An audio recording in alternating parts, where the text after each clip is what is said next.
Strawberry juice. What? Nothing on the racetrack, I believe. We're going to fire up Greg Powery.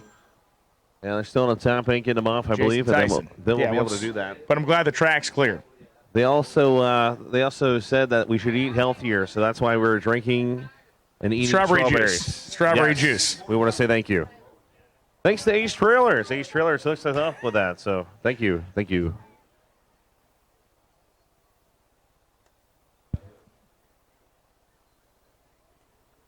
Great replays being shown on Motor Mania TV, and again, when you watch a nitrous car, you see a flame. You've seen it a bunch of times, Lee. Obviously, the amount of pro nitrous racing you see a car go down. It looks like a glowing nuclear reactor. Yes. Not good. Yeah, sometimes obviously they throw out sparks when they're on the edge, sure. But when it looks like that, it's no good. You're going to go back to the pit area and be like, how much time do I got? Whoops. If this happened last night, you'd be maybe okay. If it happened today, unless you got a really giant crew of guys over there that can swing a lot of parts on that motor, they may be in trouble. Definitely true. Hopefully we'll be able to fire them up here momentarily. So thank you to our X275 competitors who are in the lanes. We have called Ultra, and they are filtering into the lanes.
We are ready. Cars are lit.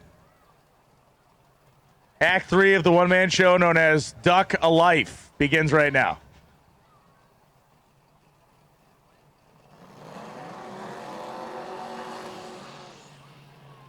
So Greg Powery comes through the water box, going to warm up the rear tires.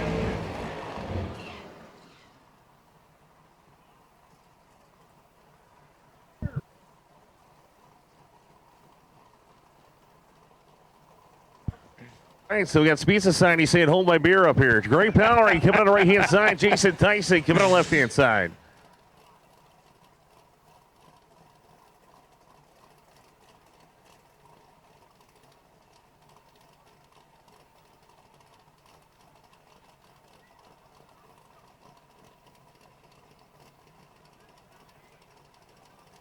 So we have found out that Charlie's not a man. All right, awesome. Oh, dang. Shots fired here. Shots fired. All right, Ultra is pulling in the lanes. Thank you very much for doing that, guys. Limited drag radial, you'll be called next. We don't want to swamp the back of staging, so maybe we'll hang there for a second. Big shout out to Nick Agostino. But here we go. Great power to the right-hand side. Jason Tyson. Tyson, the North Carolina Ford power plant. Powery, the Michigan. Oh, it's a pedal best. That was great. Powery goes 602 at 140. Gets the win light, and again, at this part of the game, that's all that matters. If it was a qualifying pass, you just idle the car down. If it's an elimination round, you whack the pedal. You pedal the thing is what you can do. Powery was able to get at least some traction going as Jason Tyson couldn't find any. He goes 901 at just 60 miles an hour.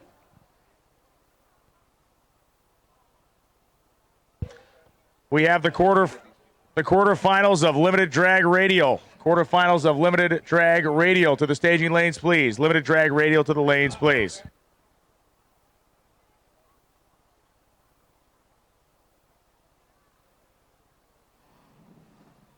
All right, so here it is. It's time to do this. Josh Kluger is going to be coming out of Ocala, Florida. The 93 Mustang on 275s. Ken, the Pro Line Power Plant. Put it in the 3-second zone again, man. Junior Lasik, you know he's going to turn the Firebird up. The 5.3 bore space motor, 959 cubic inches. Your number 7 qualifier, he drove 72 hours to get here on the left-hand side. Unbelievable. Kluger on the right-hand side, we're going to see what's going to happen. Now, obviously, we just saw 2 cars spin, so what's going to the question be? Most of these cars have a dial now where you can turn it back or turn it up. So it's going to be interesting to see what's going to do down here.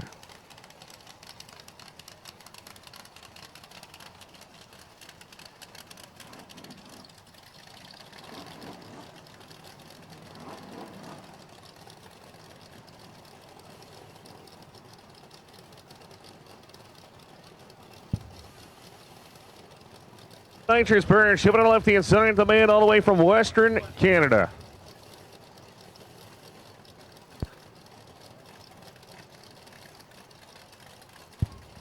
But all eyes are on Josh Kluger, man. He wants to win this thing.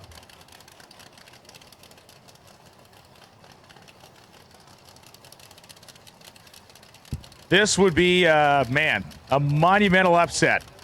And I say that with respect to the Lasik family, who's come a long way to compete here. I only say that because of how fast Kluger's car has been when they've leaned on it. You know, we talk about how to run this race. They've done it the smart way. How hard do they lean on it now? Will it be enough, or the Lasiks jump up and rabbit punch him? Here we go.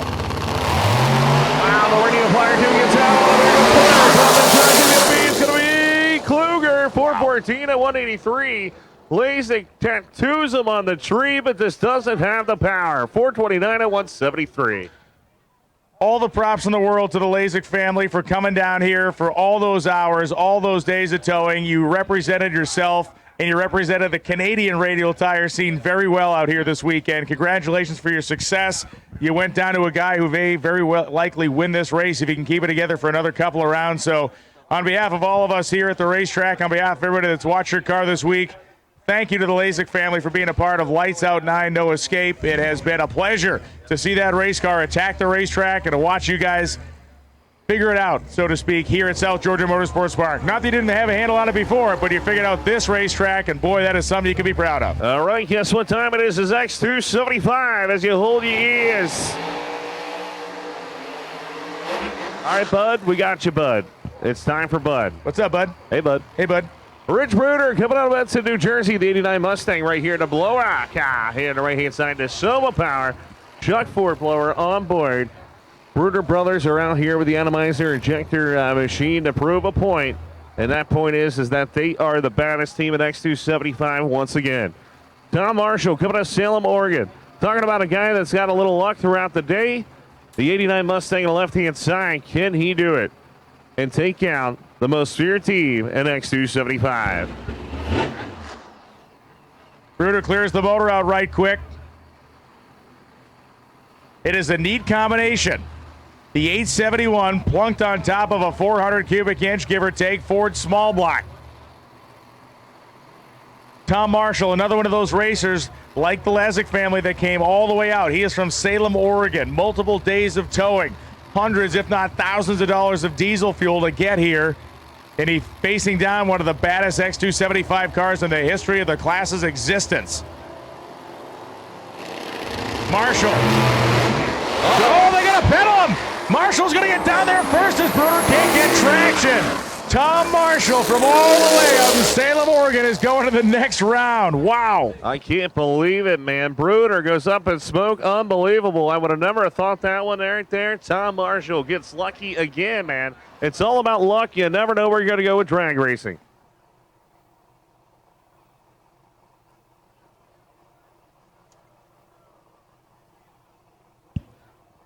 So it's going to be Earl Stanley and John Kesey as they roll up now.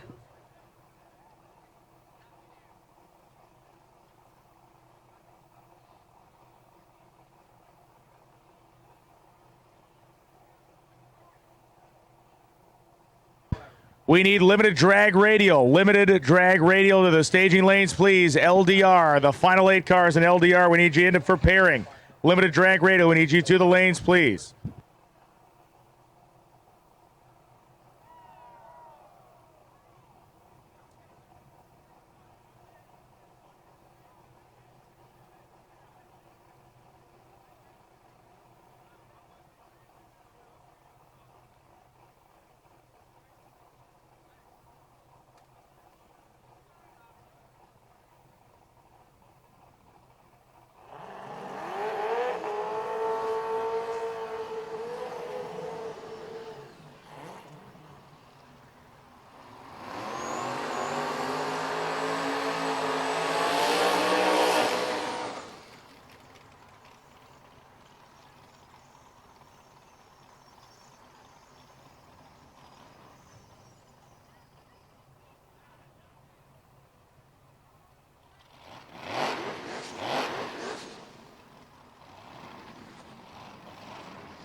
Hey, thank you, Dominic, for showing up, man. Unfortunately, not going to be able to make the call. John Kesey to the right-hand side, Earl Stanley. Now, this should be a great matchup right here. Kesey has been in the 430s last year. 440s is where he's at. Earl Stanley has the power to hang well in the Vortex Supercharged machine. Can the Moonshine Power do it again and move on?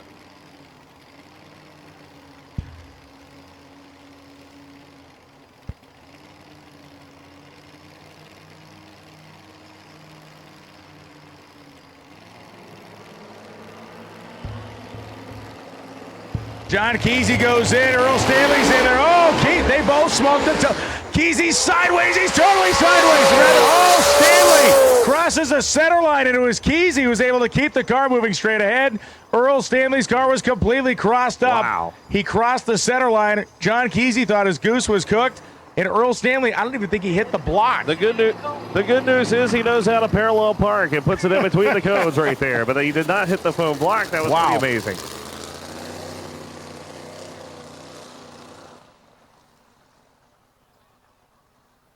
Hit it. He hit it. You want to make sure? You might have to glue that one back down. You can clearly see he hit it on the live feed.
What happens when you eat one of the strawberries that's in the strawberry juice?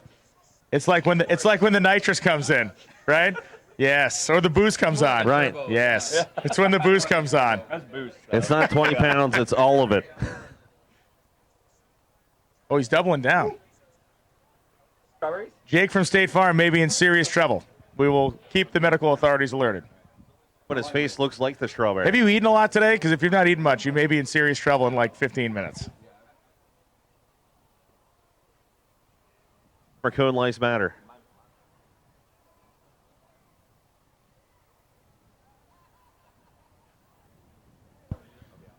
So Earl Stanley stopped his car before it hit a block. That thing was completely pitched sideways. He hit it. Oh, he did hit it. Yes, he hit it. We had to glue it in. So he nerfed it. He nerfed the nerf. Rock and roll, apparently. Let's go. The Tower Girls want to leave.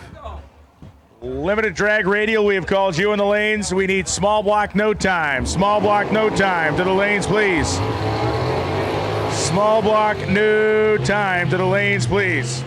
Small block, no time. Small block, no time. To the lanes.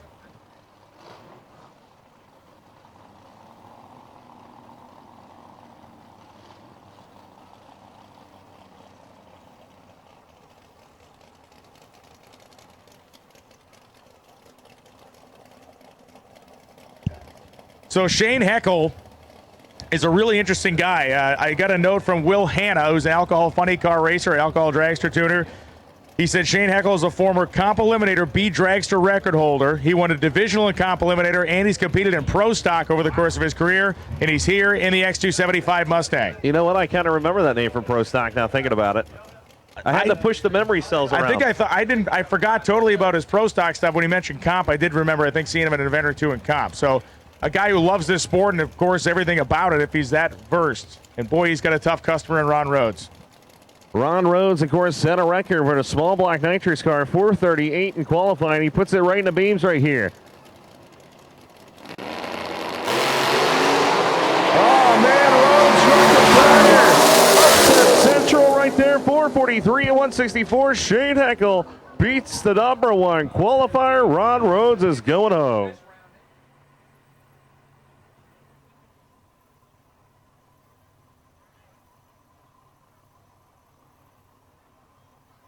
So we are pairing up limited drag radial cars. We have called small block, no time to the lanes, please. Limited drag radial, you're being paired in small block, no time. Mark Dykman, of anybody in this whole place, has a little bit of unfinished business here. Dykman and Dean Marinas met during an exhibition at the NHRA New England Nationals last year in Epping, New Hampshire, where X275 was a featured exhibition category on Friday at that event. Dykman's a local guy to New England Dragway. He lives in Tewksbury, Massachusetts, a city north of Boston that's about, 25 minutes or less from the drag strip. Marinas is a guy, as you well know, you've seen him kill everybody at Cecil County, who owns the scene in that part of the world. Yeah, Dean Marinas right here. There's one thing about Dean is he always has to be on top. And when he's not on top, he takes his whole program apart, sends it back to BES, and they try to find something else and more power. Or even if it's in the transmission, Performance Racing Transmissions, Dave Colput helps him out. I mean, it's just crazy what this guy goes through. Marinas is like the sixth member of the Rat Pack. He's one of the coolest guys you'll ever meet. Never a guy that gets too far up on the tire, at least in public. I know that he loves to needle his competitors in the background, but in public, he normally carries himself in a fairly level-headed demeanor. That's right, most definitely. Mark Dykman, though, on the left-hand side, he said, you know what, let's do this. The welder. By trade, 427 cubic inches, the Blue Goose going against Mean Dean. And it's on leaf spring, so you have a leaf spring car taking on a 2000 Mustang. That's a pretty heavy machine. It's got a big block Chevy in it. It's got basically a full interior. It's still got the center console in it. It's got a full dash in it. It's a freakishly fast car for what it actually is. Marina said, I'm not going to take it all apart. You know, it's not worth it. It's not worth cutting up.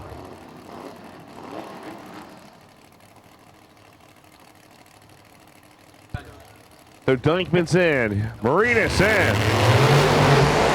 It's a spin fest. Oh, no, Marinas is sideways, and Mark Dykman's going to run down the leaf spring car. 5-401, 153.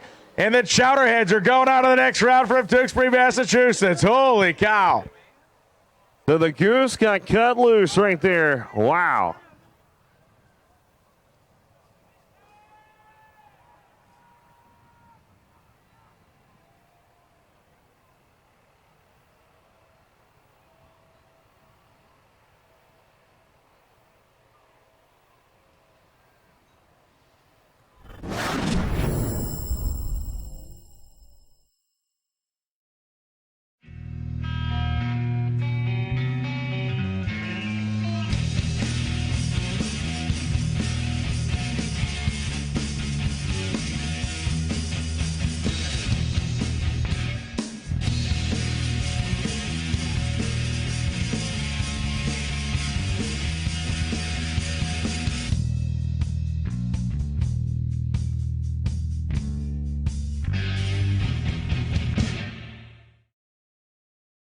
TKM is one of the fastest growing and well-equipped shops in the Southeast. From surfacing heads to turnkey race engines, we can help any shop with their engine program or the do-it-yourselfer needing simple machine work. We also offer engine dyno, chassis dyno, and track tuning services, and are a dealer for many top-notch products such as atomizer injectors, fuel tech, NLR, diamond piston, precision turbo, product cylinder head, pro charger, and so much more. Our worth ethic and reputation speaks for itself. TKM Performance can do it all. Give us a call and learn to expect more at TKM. Pro Systems, the world's fastest carburetors, with hundreds and hundreds of world records and championships in almost every venue. Pro Systems carburetors power the fastest vehicles in the world. With in-house CNC machining, the innovative SV1, and fully computerized wet flow testing, our technology, equipment, and expertise are second to none in the fuel performance market. At Pro Systems, we know what it takes to win, and we can make it happen for you. Get serious. Get Pro Systems, the world's fastest.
I want to thank everybody for folding the banners up and bringing them back to the trailer so we could bring them back for the September race. So thank you. Thank you for taking the banners and folding them up and putting them in the trailer for us. We appreciate that.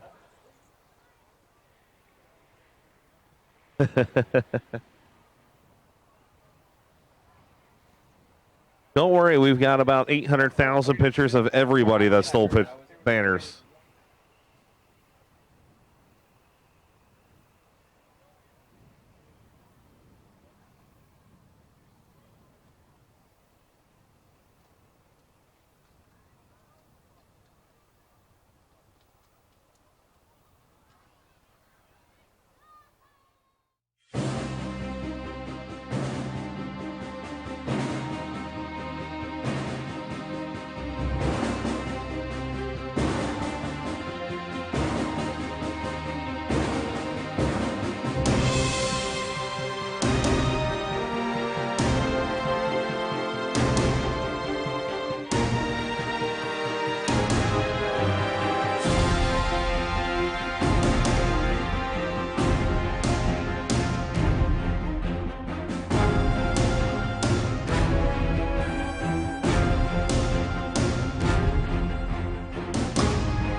This big shout out to the kid in the green shirt and the hat backwards, man. You look like you're having the biggest blast of a lifetime.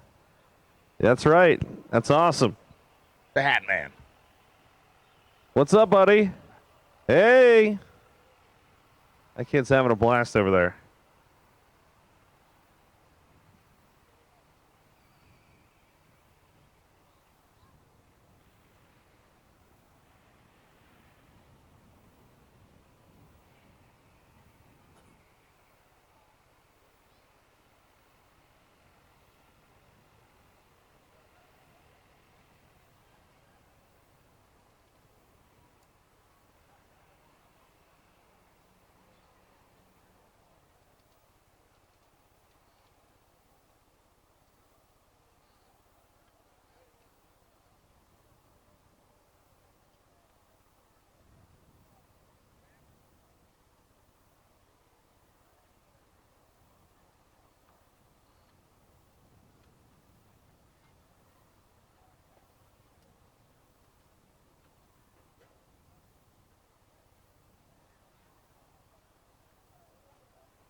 Yes, that is a good point right there. As Mr. Charlie said from Speed Society, is that we want to thank everybody for throwing their trash away.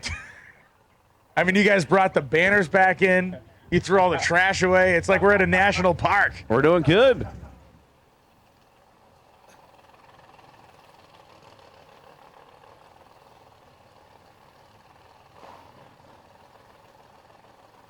Quarterfinals of Monster Street.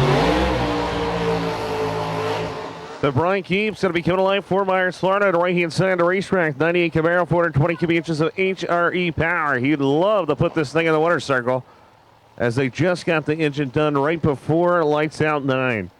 It appears Mike Freeman is broke and cannot make the call in Ultra also. Once again, thank you to Vortex Superchargers for being the main sponsor of the series. So Keep, number 6 qualifier, is going to make a single, I believe, due to a breakage. Once again, if you made the quarterfinals or better at this race, come up to the timing tower to get paid. Quarterfinals or better, come to the timing tower to get paid.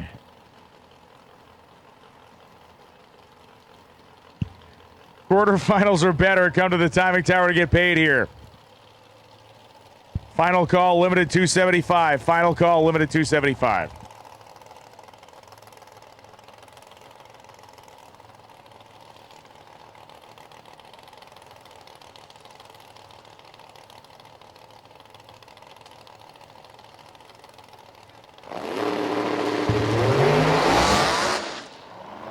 Mike Freeman unable to make the call, so Brian Keith took advantage of a test pass here, and which basically, I should say, a competition single. They treated it like a test pass. 799.8 at 71.2 miles an hour, Summit Racing side.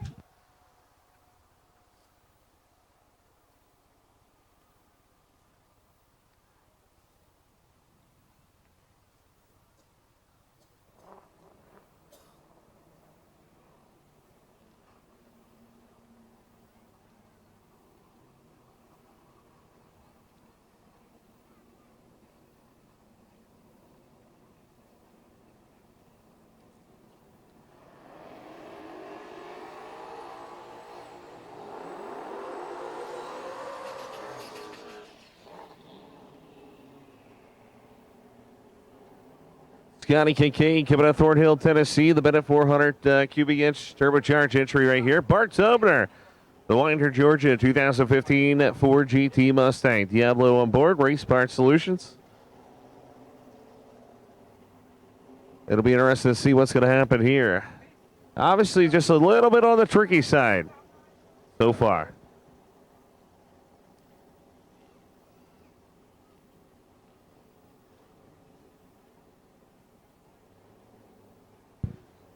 So Scott Kincaid and Bart Tobner heading up to the starting line now. Kincaid, the Tennessean, and Tobner from Winder, Georgia. You have the turbocharged Coyote engine and the 400-inch Bennett-built Ford small block for Scott Kincaid. Seven cars in Limited 275. We need 7 cars for Limited 275. I know there's a bunch of them down there. Quickest we can get them. We'll take those 7 Limited 275 cars. Scott Kincaid had to pedal, and Bart Tobner didn't. 477.9, 146 for Bart Tobner. Scott Kincaid whacked the gas pedal like a boss, but unfortunately it scrubbed off some ET. 485.3, 145. He's done. Bart Tobner moves on. Here we go. The man that holds the second quickest ET in Ultra Street history, Ronnie Reagan, coming out of Babylon, New York, the 89 Mustang, 400 cubic inches. Approach Charge KBX Bennett Power. And here comes Lou, man. This Illinois guy's got to be having the time of his life. He's not the quickest car in the category, but he keeps going around.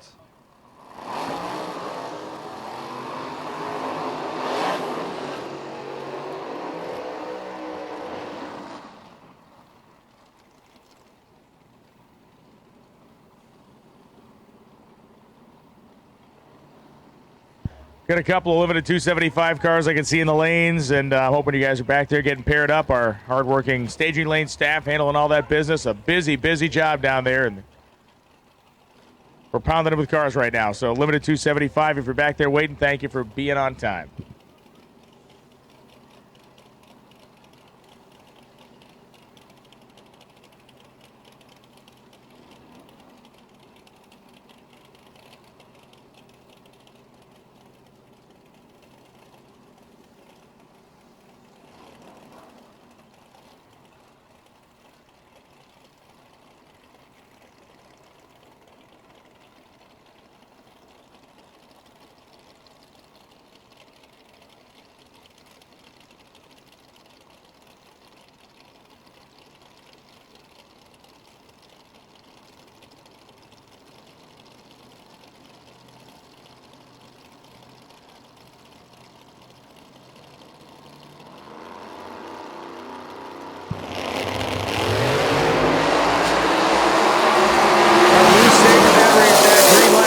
Too long as Rodney Reagan just ate him up. 474.3, 154.86.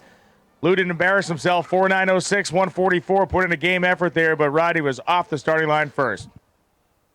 Ronnie Reagan is going to be tough to beat. They got a lot of data down. They're trying to get that thing to go back to where it was. 74 is pretty impressive for what we saw for that round.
So, Lee, it's limited drag radial coming up next. Range, UPR, MacFab, B-Locks. Limited.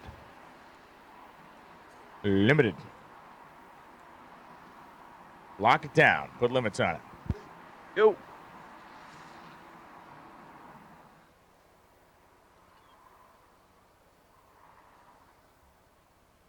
We're all in trouble now. Willie Dog drank his first ever Red Bull, and he has wings now. This is not good.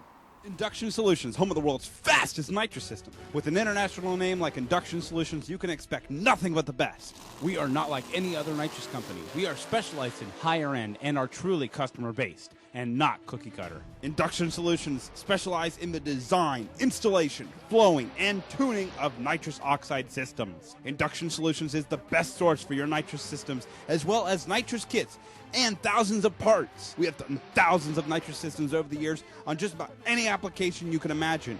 From street legals to pro mods, we do them all. We are known for our direct port nitrous systems, both wet and dry, as well as plate systems, and our very own plenum system, the Punisher. All of our work is custom. Every single system is built specifically for your setup. We are always open to make our customers' nitrous dreams a reality. Check us out today at www.inductionsolutions.com or give us a call at 352-593-5900. Billet Atomizer, the world's fastest racing injector.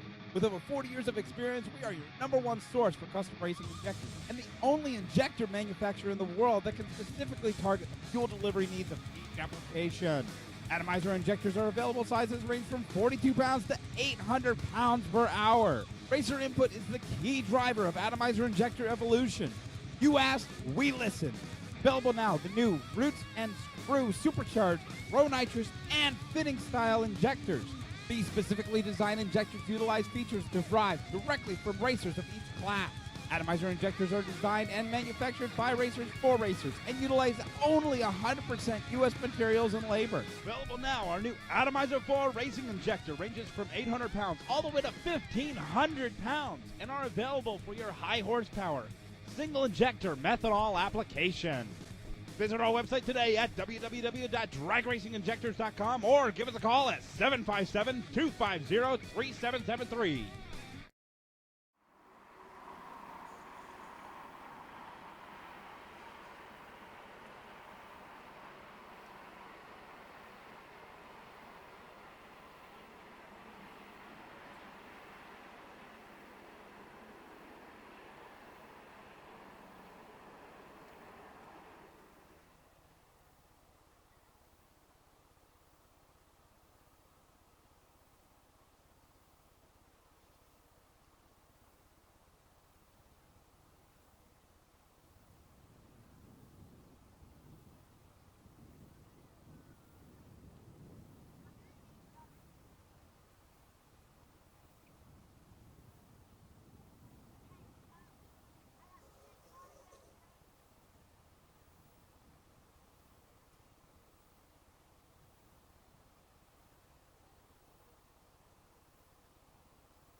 All right, just getting the traction compound laid down.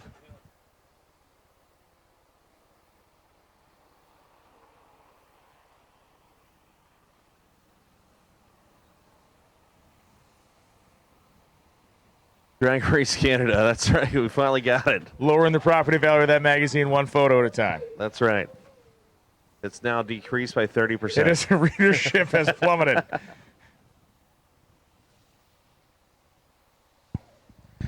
So once again, a big thank you to Mark Walter, Joanne Walter, the entire team at Motor Mania TV who have tirelessly broadcasted this event from Wednesday night till right now and all the way through our completion. They made this transition over to YouTube. It's been a great stream. It has been a very most definitely super high quality stream, uninterrupted stream for days and hours and in months on end, as it seems. But those guys do a great job with multiple cameras, and I am uniquely qualified to tell you that it is not an easy thing that they do, and it's a very high-level production that you get to watch. So. Yeah, rumor has it Mark wants to go for another about 3 days of this. So oh, good.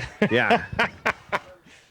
No, but thanks to Mark Walter and his entire crew and their sponsors, which I'm going to dig out from this copious gigundo pile of paper here. We thank them individually. Don't forget, you can find that word in dictionary.com. It is a large, tall stack of paper. Weisco, MotorMania TV's presenting sponsor. The Kevin Mullins Performance, MotorMania's starting line cam sponsor. Induction Solutions, Billet Atomizer Injectors. Pro Systems, Redemption No Prep Series. Salvato Designs, Orlando Speed World, 1320 Wheels.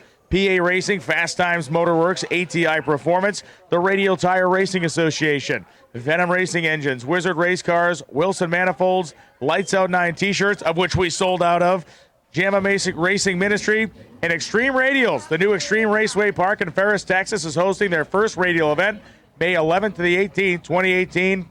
Be there or be somewhere else.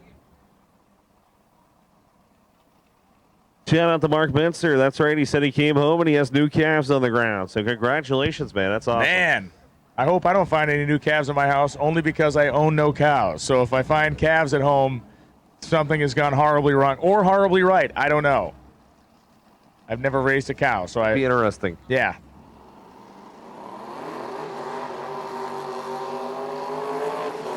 Hey, we're closing the concessions downstairs in 25 minutes. If you're hungry, you need to get there.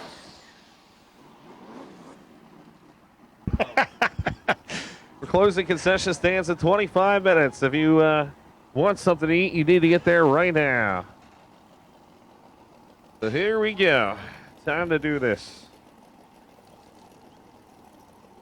This is Limited Drag Radio.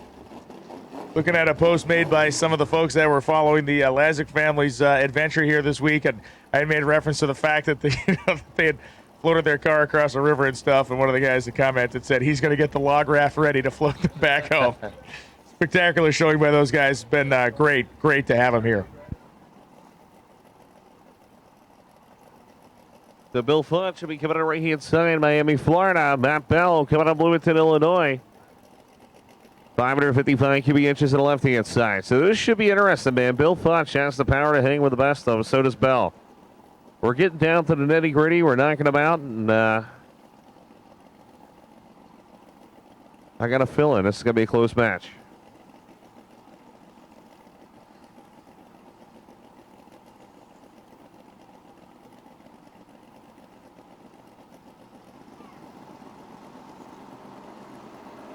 The Matt Bell's in the pre-stage. Bill bringing up the RPMs and the boost. Bill gets him. Bill Fudge on a hole shot. 420 and 185. Matt Bell goes 414 and 190. Almost knocked on the record right there, but he was dead late. Bill wins by 12 thousandths of a second. I told you it was going to be close. That was insane. Matt Bell makes one of the quickest passes in LDR history, and the wind light comes on the other side of the drag strip. Fudge was 19 on the Christmas tree. For real. And you watch that thing go into a little bit of a power wheelie through what was probably low gear. That was a great piece of driving by Bill Fudge all the way through. And, again, Matt Bell can't hang his head. He had a great weekend, but just came up a little short there. God bless the USA, rocking the American flag on the left-hand side. It's Shane Stack, the Thrill Billy from Alabama. The G-Body, number 2 qualifier. We go against Robert Cox. This is another great matchup in LDR. Michigan-based Trans Am. Patrick Barnhill, PTP, doing the tuning out there. This guy's been in a racing a long time, along with Shane Stack's car. So, man, this is some great racing in LDR. I gotta give it props.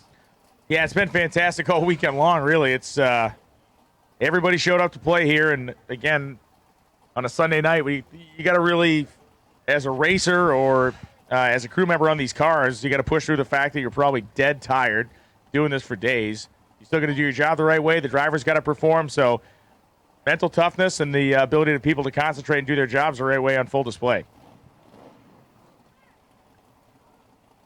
Here we go, Shane Stack money on the left-hand side, the big man. Robert Cox on the right-hand side. Once again, another potentially good matchup. We need our 235 competitors in the lanes, please. 235 competitors in the lanes, please. DXP 235.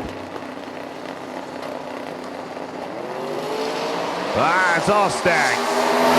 Real baby, top in charge. 419 and 182. Shade stack. It's moving on to the semifinals.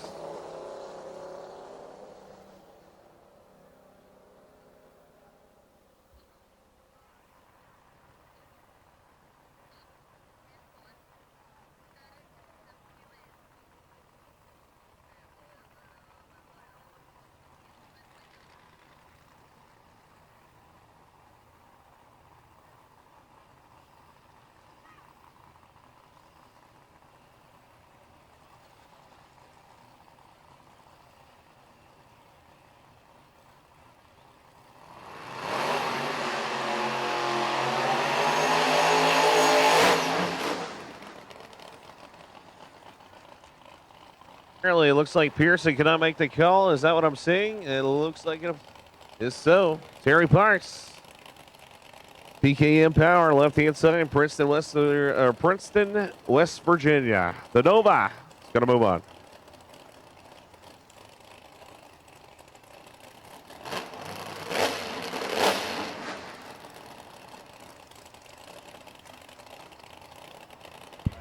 Once again, we need our 235 competitors. DXP 235 to the lanes. DXP 235 to the staging lanes, please.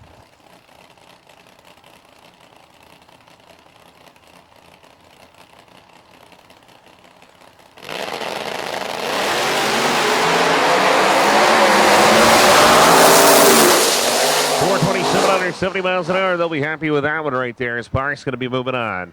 Unfortunately, Pearson could not make the call.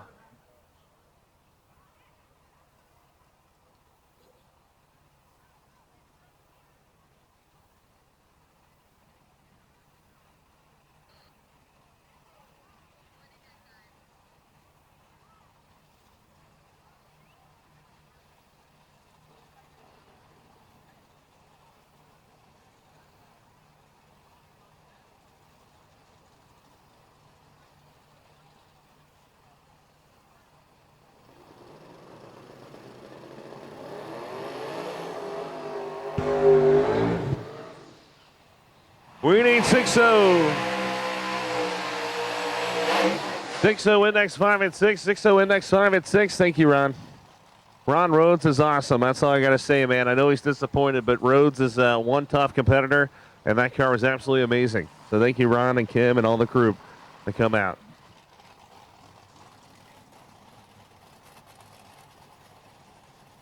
So Jody Boyles coming out right hand side, Douglasville, Georgia, 87 Camaro twin turbo machine. Put it in the teens just a few minutes ago. Phil Hines is going to need a little bit of help here. Lebanon, Ohio, the Arrowhead heating and cooling sponsor machine, UPR Products, Ross Racing Pistons, Pro Charger is going to need a little bit of luck.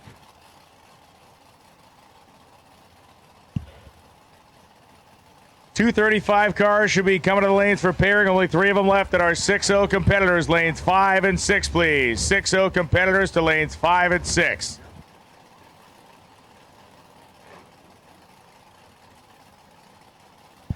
Phil Hines and Jody Boyles. Who will move to the semifinal round in limited drag radial? Here we go. Phil Hines and a wheelie, another one. Oh, Hines put it down hard that time. 425.9, 178 for Jody Boyles.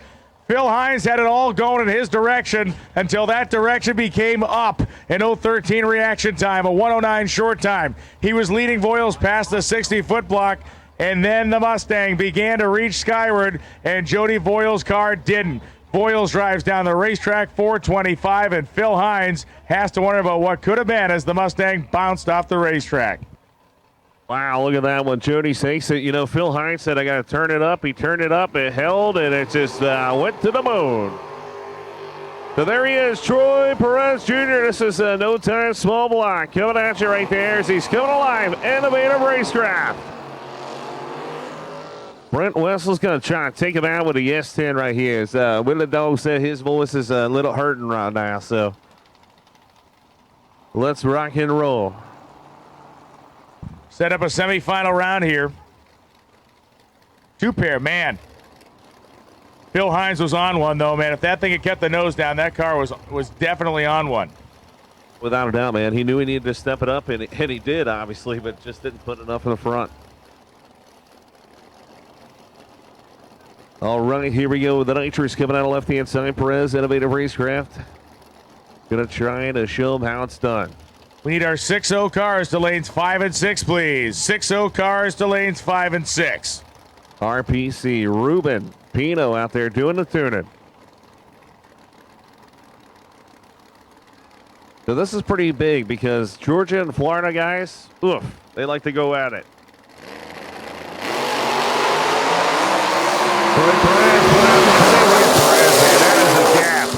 Perez got it by a gap. I'm pretty sure I was a car length ahead of the S10.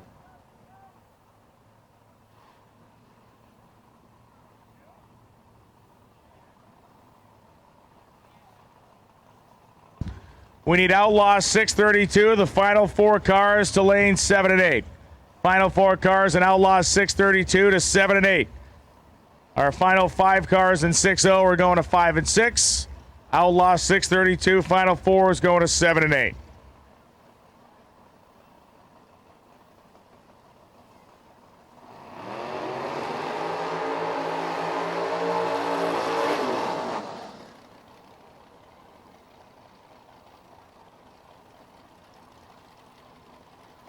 Parna coming on the left-hand side. We're going to see what happens. Themo, they got. Fate, Texas. Anthony Evans.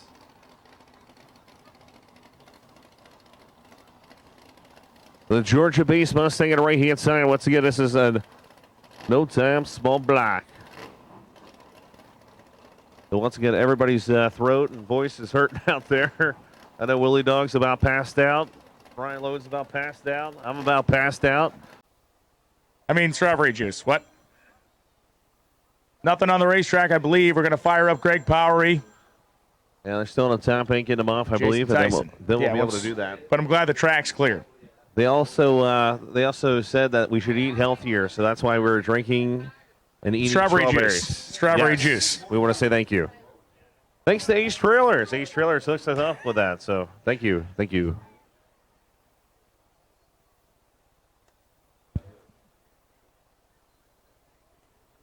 Great replays being shown on Motor Mania TV, and again, when you watch a nitrous car, you see a flame. You've seen it a bunch of times, Lee. Obviously, the amount of pro nitrous racing you see a car go down. It looks like a glowing nuclear reactor. Yes. Not good.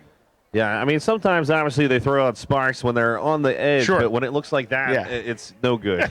I mean, you're going to go back to the pit area and be like, how much time do I got? Whoops. If this happened last night, you'd be maybe okay. If it happened today, unless you got a really giant crew of guys over there that can swing a lot of parts on that motor, they may be in trouble. Definitely true. Hopefully we'll be able to fire them up here momentarily. So thank you to our X275 competitors who are in the lanes. We have called Ultra, and they are filtering into the lanes.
We are ready. Cars are lit. Act 3 of the one-man show known as Duck a Life begins right now.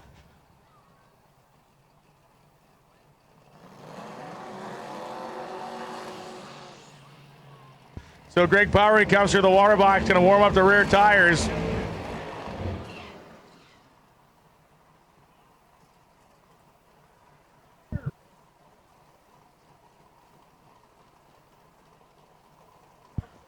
All right, so we got Speed Society saying, hold my beer up here. Greg Powery coming on the right-hand side. Jason Tyson coming on the left-hand side.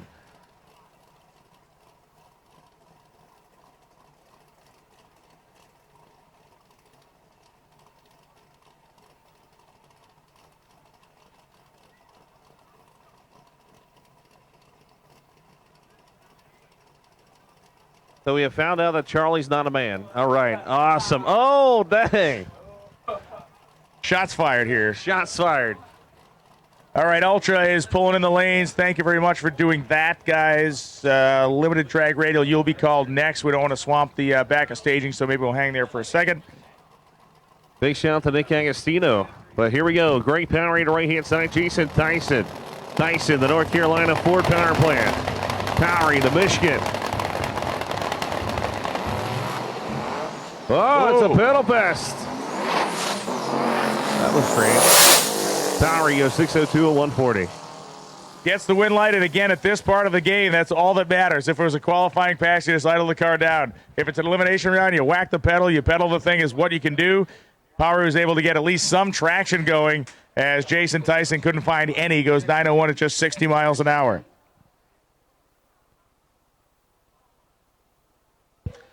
We have the quarterfinals of limited drag radial. Quarterfinals of limited drag radial to the staging lanes, please. Limited drag radial to the lanes, please.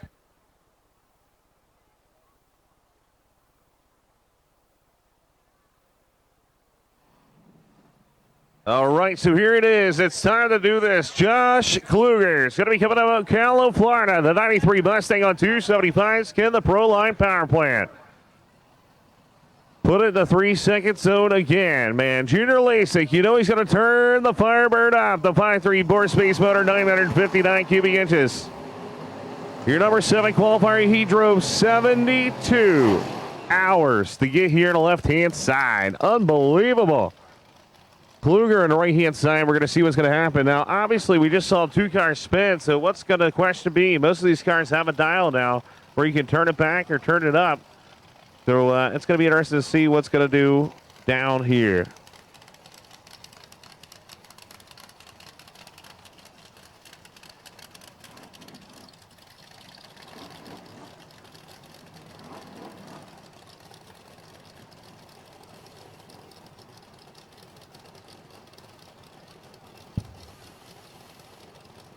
Nitrous burn shipping on the left-hand side, the man all the way from Western Canada.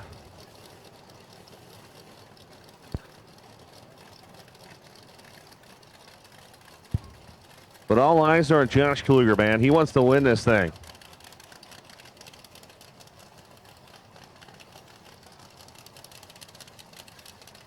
This would be, a monumental upset. And I say that with respect to the Lasik family, who's come a long way to compete here. I only say that because of how fast Kluger's car has been when they've leaned on it. You know, we talk about how to run this race. They've done it the smart way. How hard do they lean on it now? Will it be enough, or the Lasiks jump up and rabbit punch him? Here we go. Wow, the radio flyer doing its out. It's going to be Kluger, 414 at 183. Lasik tattoos him on the tree, but this doesn't have the power. 429 at 173. All the props in the world to the Lasik family for coming down here for all those hours, all those days of towing. You represented yourself, and you represented the Canadian radial tire scene very well out here this weekend. Congratulations for your success. You went down to a guy who may very well likely win this race if he can keep it together for another couple of rounds. So on behalf of all of us here at the racetrack, on behalf of everybody that's watched your car this week, thank you to the Lasik family for being a part of Lights Out 9 No Escape. It has been a pleasure to see that race car attack the racetrack and to watch you guys figure it out, so to speak, here at South Georgia Motorsports Park. Not that you didn't have a handle on it before, but you figured out this racetrack, and boy, that is something you can be proud of. All right, guess what time it is? It's X275 as you hold your ears. All right, Bud, we got you, Bud. It's time for Bud. What's up, Bud? Hey, Bud. Hey, Bud. Rich Bruder coming out of Edson, New Jersey, the 89 Mustang right here in the blowout. Here on the right-hand side, the Soma Power Chuck Ford blower on board. Bruder brothers are out here with the atomizer injector machine to prove a point. And that point is that they are the baddest team at X275 once again. Tom Marshall coming out of Salem, Oregon. Talking about a guy that's got a little luck throughout the day. The 89 Mustang on the left-hand side. Can he do it and take out the most feared team at X275? Bruder clears the motor out right quick. It is a neat combination. The 871 plunked on top of a 400 cubic inch, give or take, Ford small block. Tom Marshall, another one of those racers like the Lezick family that came all the way out. He is from Salem, Oregon. Multiple days of towing. Hundreds, if not thousands of dollars of diesel fuel to get here. And he's facing down one of the baddest X275 cars in the history of the class's existence. Marshall. Oh, they got to pedal him. Marshall's going to get down there first as Bruder can't get traction. Tom Marshall from all the way out in Salem, Oregon is going to the next round. Wow. I can't believe it, man. Bruder goes up in smoke. Unbelievable. I would have never thought that one right there. Tom Marshall gets lucky again, man. It's all about luck. You never know where you're going to go with drag racing.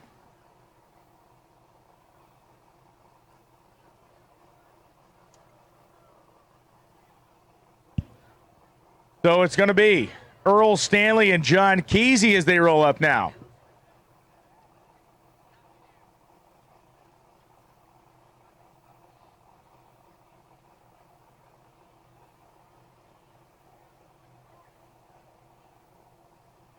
We need limited drag radial. Limited drag radial to the staging lanes, please. LDR, the final 8 cars in LDR. We need you in for pairing.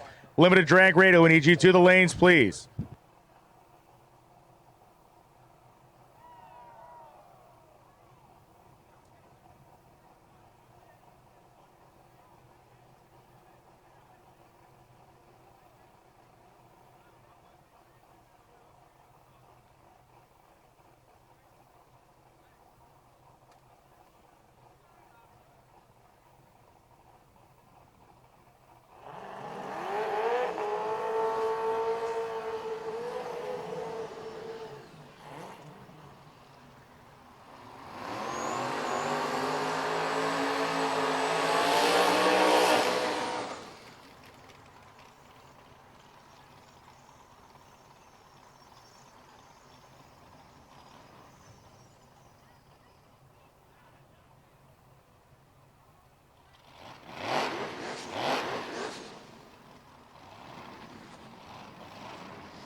Hey, thank you, Dominic, for showing up, man. Unfortunately, not going to be able to make the call. John Kesey at the right-hand side, Earl Stanley.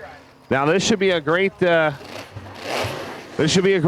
right here. Kesey has been in the 430s last year. 440s is where he's at. Coming out Thornhill, Tennessee, here on the right-hand side. Zane Owen, Tifton, Georgia. 69 El Camino on the left-hand side.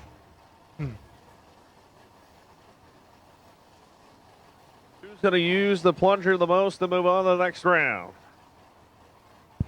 Don't you? What are you doing? Okay, you got a giant Tupperware of half-eaten food. Yeah, I'll just take that from you. Thanks. Merry Christmas to you, too.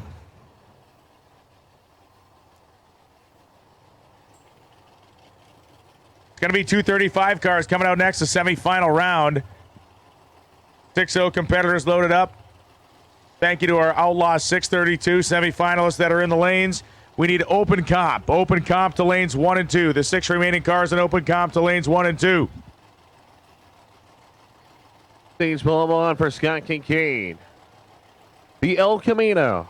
Can he pull it off and move on?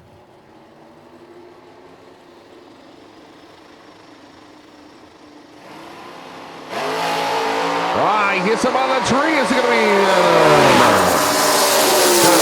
Kincaid goes 482, 145, so you know, and gets him on the tree big time, but doesn't have the ponies. 517 at 134 going home.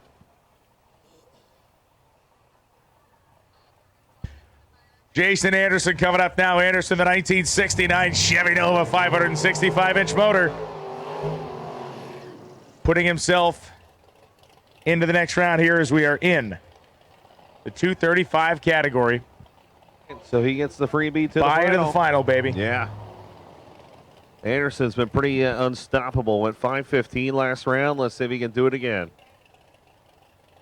So the question remains here is, do you go for late choice? Do you shut it down early? So who knows?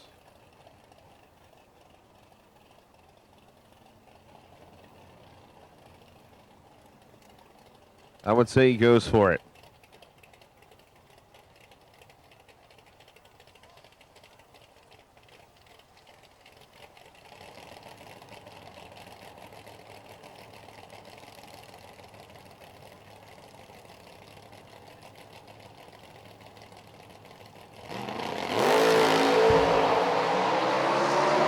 Reaction time. Anderson's top back is 5:14. There you go, 135. Open comp to lanes 1 and 2. Open comp to lanes 1 and 2.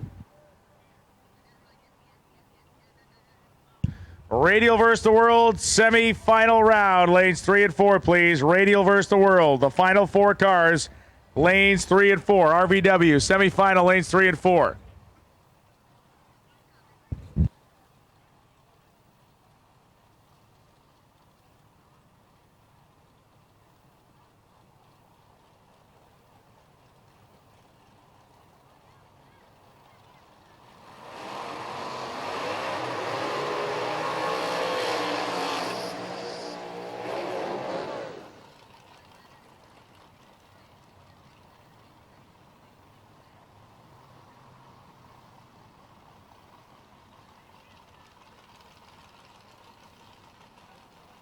Ronnie Hughes going to go to the final round of DXP 235 for the first time in the history. Austin Key coming out. Little Fridge. Or Mini Fridge. And the Fridge. The Regal. Martin Conley coming out of Sailors Hill, Kentucky. 10-cylinder race cars. Persia Nitrous on the left-hand side. Your number 2 versus number 4. Who's going to the final round of the first time ever in the history of Duck-X Productions, DXP 235.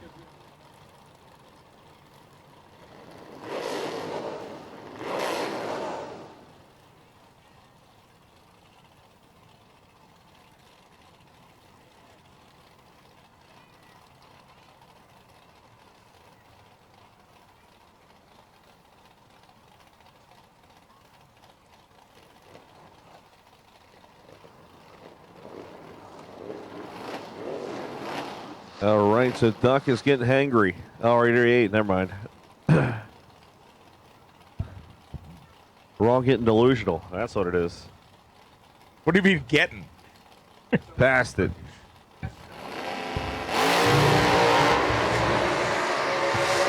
Unfortunately, the kid is not going to move on to Conley. 5:14 with an 8. I believe that gets lane choice by 1 foul.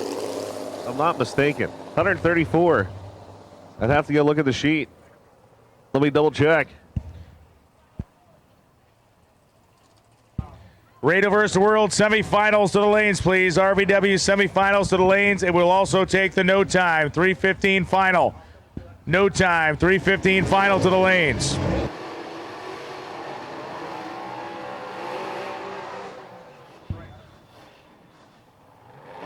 No time. 3:15 finals to the staging lanes, please, as 16,000 people tuned in on a mildly late, only getting later Sunday evening here at South Georgia Motorsports Park. Lee Sebring, please don't ever touch me again. So, by the way, by 1,000th of a second, Martin Conley does get lane choice, so that's pretty crazy.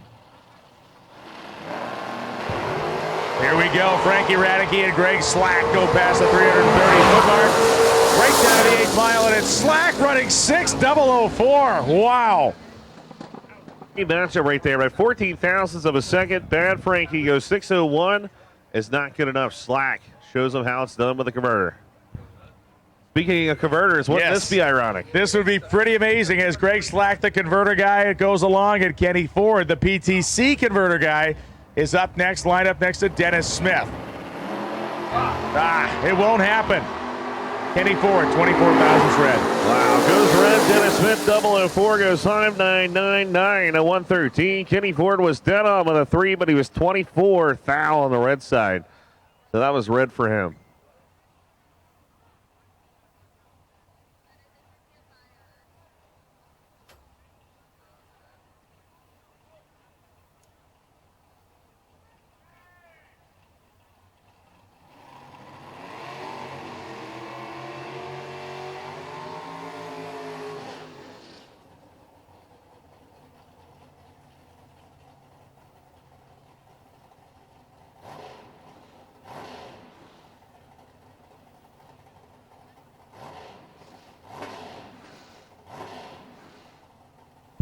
No time, no time, no time final. We need you to the lanes. 3:15:29 final.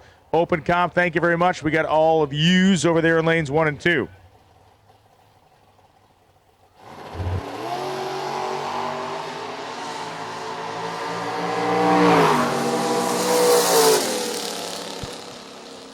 $598.9, 115.57. Radio versus the World semifinals. Keith Haney's rolling up the lanes. We need the other 3 cars.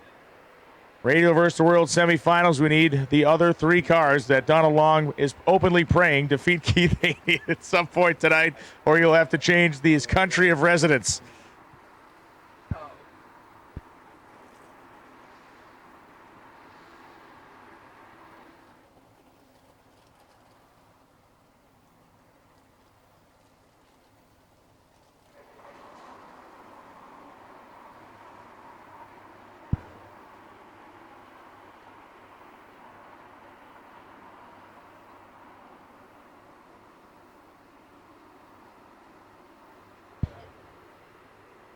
So once we see that no time final show up, we'll move down the list.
Thanks to the Radio versus the World competitors who are coming in the lanes right now. Thank you very much there.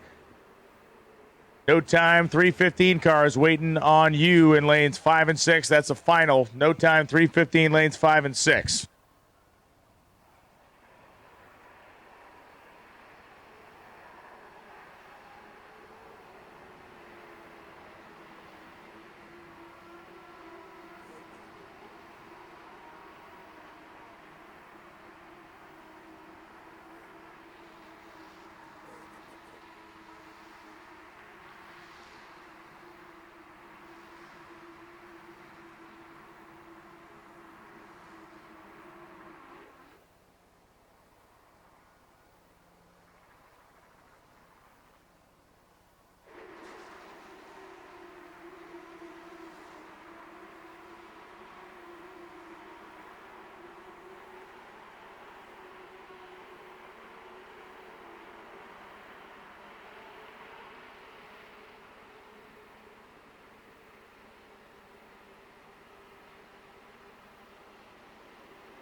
Cutting-edge technology, attention to detail, and rigorous testing under race conditions are the principles that make ATI Performance products great.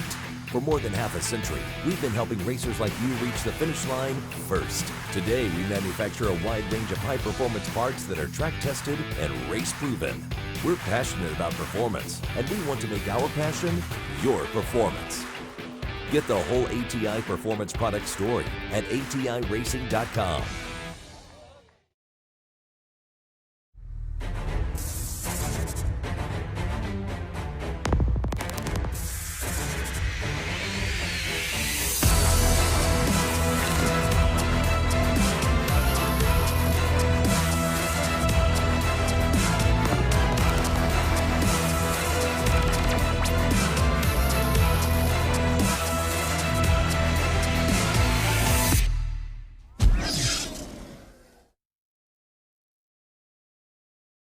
Wilson Manifolds, your one-stop shop for all your induction needs.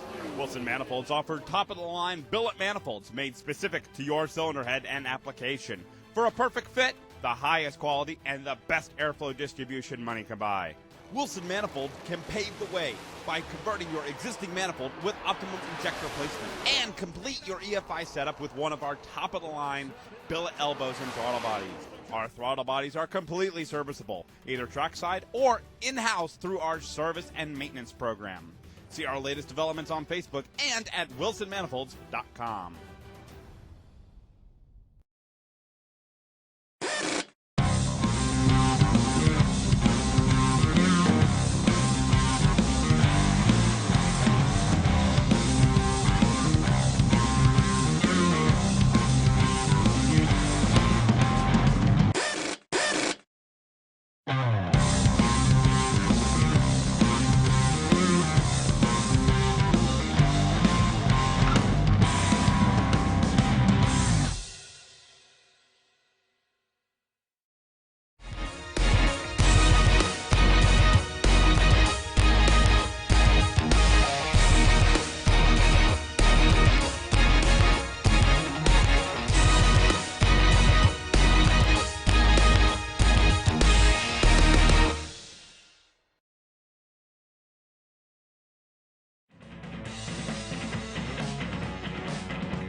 Patrick Barnhill has just made his first friend of the day right there. Brandon Perez. Congratulations.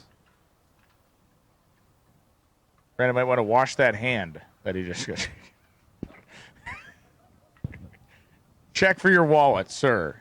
The true meaning of PTP is no.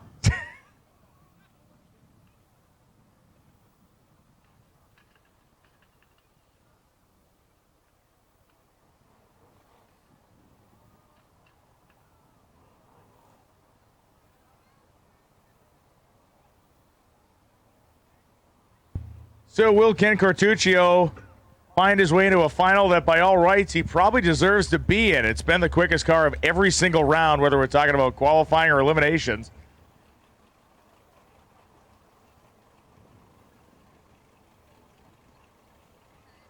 Right, so semifinals coming at you. Of Outlaw 632, Ken Cortuccio getting a single due to breakage Dominic Augustine could not make the call. You saw the fireworks show.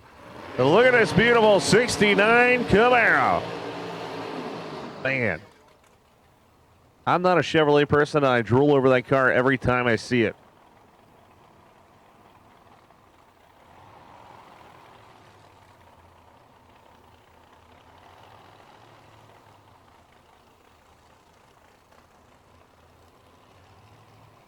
Is do you turn it up right here or do you just let it go? Of course, they chose the right lane, so that's kind of interesting watching everybody like the left lane. So maybe Jamie Miller said, you know what, we're just going to do the right lane. If we can get down it, we can get down anything. Red Hat Mafia out there.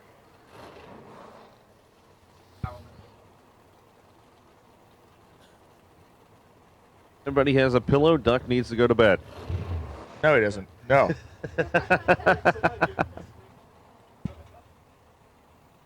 It's a good thing we don't have a live camera.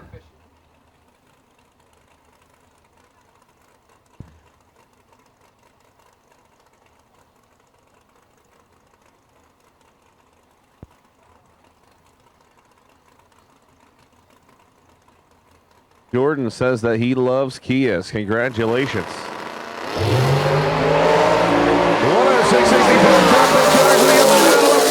27 to 163. So they were happy with that one. They said, let's put it in the right lane, get down A to B, and bam. That would have been tough to beat. So Dean Marinas will be shooting for a final round here. We know he's not going to the final in the X275 category. I just got a text message saying that Keith Haney's going to win everything tonight. That's interesting. Hey, Willie Doe said 2-1 odds. I know you're watching the live feed. Dean Marinas and J.D. Campbell. Marinas coming up in the orange Mustang that he's running at basically 250 pounds over required weight here in Outlaw 632 because he was also competing in X275. These are two X275 drivers in the semis. As Dean Marinas coming alive on the right-hand side, the Greek Whitestone, New York 2000 Mustang Rhodes Custom Auto Build piece, 576 cubic inch BES power plant. Speed Tech nitrous on board, book carburetor. Number 15 qualifier.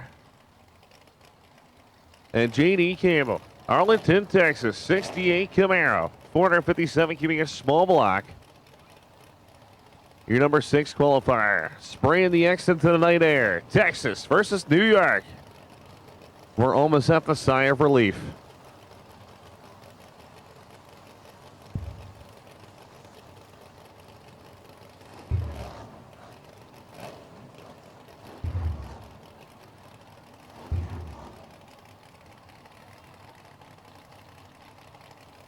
Marinas purges the nitrous and inches his way up towards the starting line. Campbell's almost already there, and he is. Turns on the top bulb of the tree.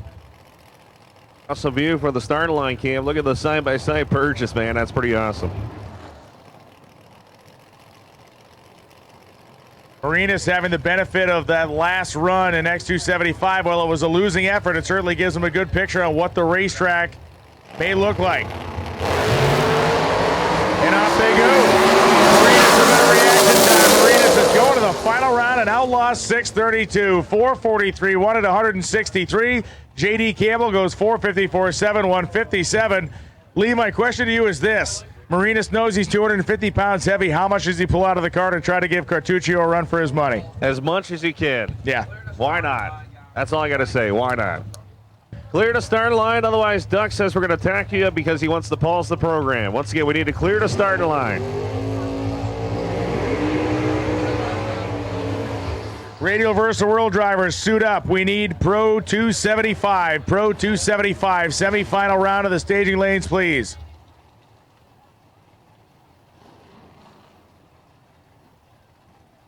Pro 275, semifinal to the lanes, please. Pro 275, semifinal to the lanes.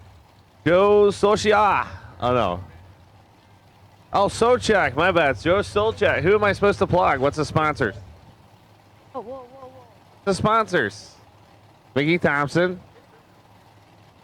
K&N. And what?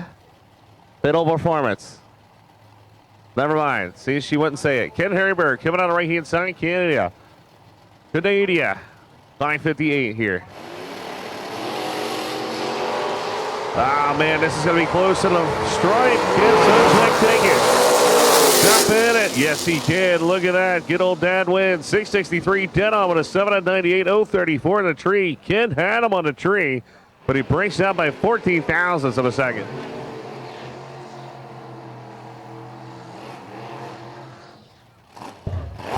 So Joe Socek moving on to the next round around Ken Hebert, who is looking to be a force to be reckoned with there. We have called Pro 275 semifinal round, and let's call the X275 semifinal in as well. Pro 275 and X275 finals to the staging, or semifinals to the staging lanes, please. Taylor coming on the right-hand side. Brad Gibbs coming on the left-hand side. The Orlando regular going against the Canadian. 593 going to 613.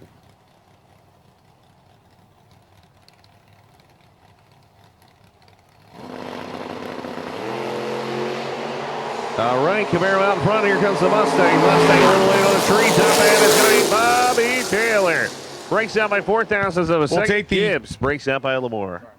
We'll take the ultra semifinal to the lanes, please, too. So the Pro 275 semi, the X275 semi, and the ultra semi to the lanes, please.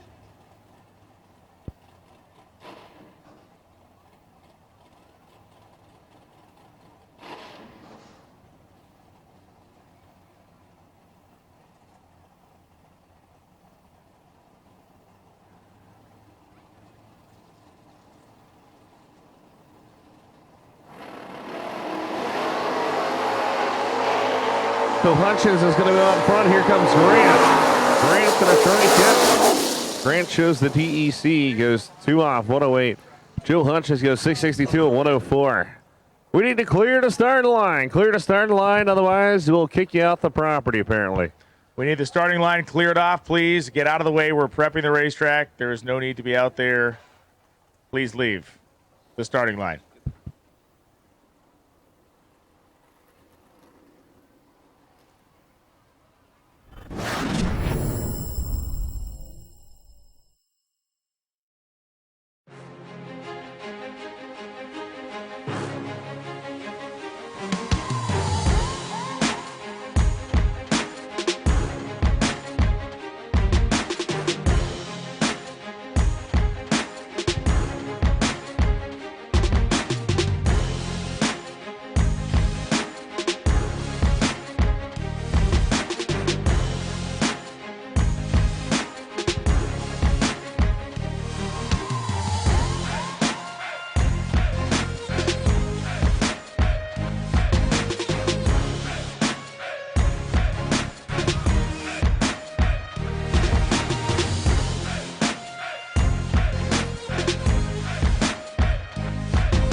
And here they are, Radial versus the World semi-final round.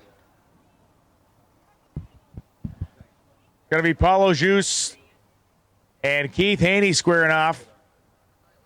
Find out who will make it to race either Stevie Fast Jackson or Tim Slavens. And again, Pro 275 semi, X275 semi, Ultra Street semi to the lanes, please.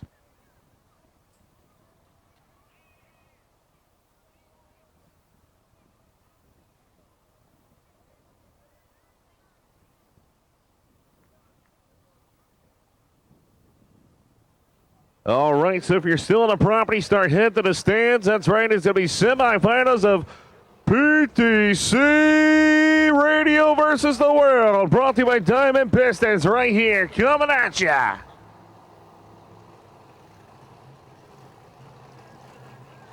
who nobody knows his name, Keith Haney. That's right, gonna come out the right-hand side. 948 cubic inches of rear margin of power, but hold your ears. Here comes Low Black Betty.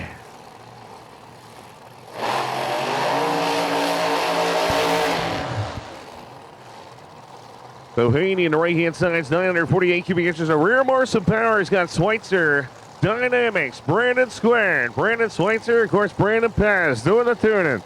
The right-hand side of the racetrack, Larry Jeffers Race Guys. Paulo Juice coming out of Canada. G-Force Race Guys. Jim Salemi doing the tuning. John Salemi, I'm sure, is watching on in California, and Melanie's watching on from Canada. Something that we talked about earlier in the week was the fact that Paulo Juice has been in the high 370s with this car just in the last couple of weeks. If Jim Salemi can dial up a tune-up in that zone, if we look at the history of this weekend, they'll probably go to the final round. Keith Haney's car has been a very consistent 383 to 385 car, and I'm sure Jim Salemi knows all about that.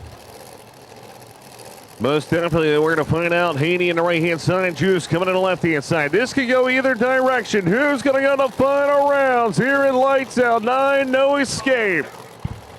I'm going to call a shot. 379, right lane. Okay, he's saying so. Donald Long saying Keith Haney's going 79 right lane. Calling the shot. Paulo Juice is pre-staged. Keith Haney's pre-staged. Paulo's in. Here we go.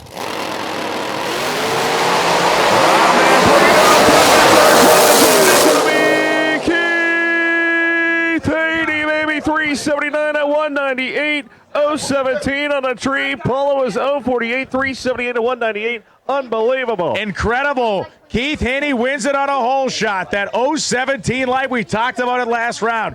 Keith Haney is locked in on the Christmas tree. He has so much confidence in the race car. He is killing the Christmas tree. Paulo Juice is 048 in the tree, runs one of his quickest runs in his history, 378.7, 198, and he has to watch Keith Haney pass about a car length ahead of him. That is incredible.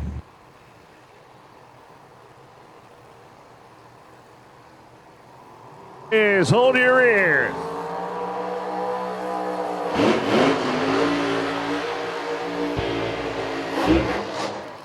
So Tim Slavin's left-hand side, of course, he's the underdog of the event. Number 19 qualifier. Again, the Missouri-based 69 Camaro. Pro-Line power underneath the hood. Precision turbo engine. Tristan said that they are rooting for Tim Slavins on this one.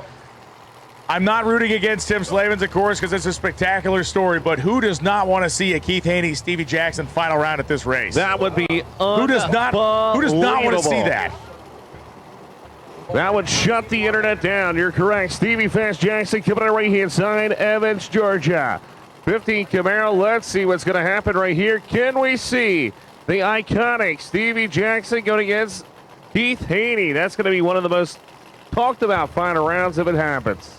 If, and that's a big if, because Tim Slavins has been the kryptonite to everybody that's rolled up next to him tonight, even though the odds say that he should have lost in the first round.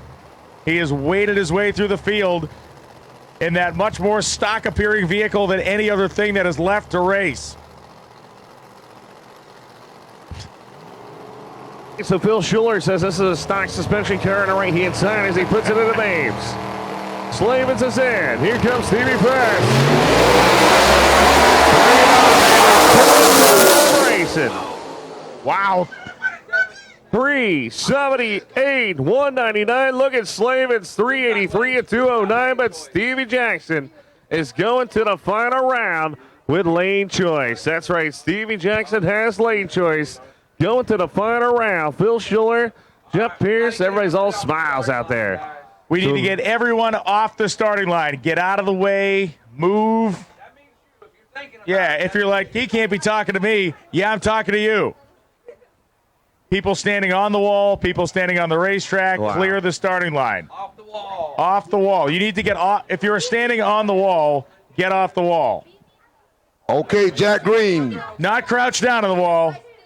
I saw Little Country's like, I'm just going to crouch down, but you're a giant guy in a blue shirt. We all see it. All right, Girl Jack Green and texting right Fiamoli. now, Let's go. texting your Bring them on up, boyfriend. guys. Bring Standing them on on up. the wall. Yes, you. You. Look up here to your left. Stop texting. Get off the wall. How about you? Yes. Oh, me? Oh, me? Are you what? sure? What? Oh, my God, gosh. they're talking about me? Yeah, get off the wall. I'm just going to sit down. I'm just off the wall. No, I'm off the wall. Thank you very much. There we go. Awesome. Spectacular. Drink the beer. All right, here we go to finals in the 29-315. We got Jack Green going up against Phil Boley. They told me that ain't the way you said it. Say Boley, a Boley, a Boley. What is it?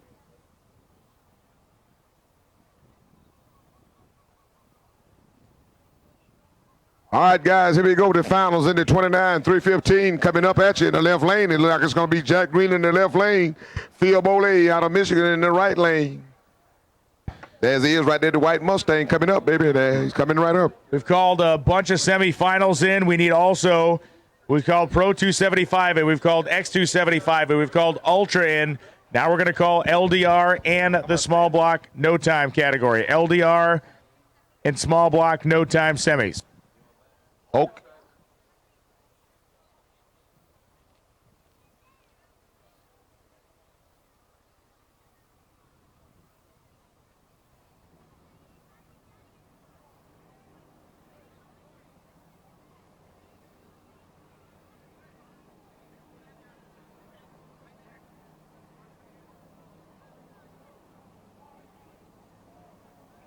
So here it is, like $37,000 up for grabs. We want to thank Big Country for putting this together, ladies and gentlemen. Time to do it. What is this? You can't. No. Okay, That's bullcrap. 40 punk out. Yeah, 40 punk out. Let's go. Willie Dog is shifting up the bet. He is shifting up the bet. He's backed out. He is backed out of the bet. Willie Dog he's gonna be banned from the tower. Doug, I'll bet you 60-20. You ain't got 60. That's already been proven. And if you do, what is that?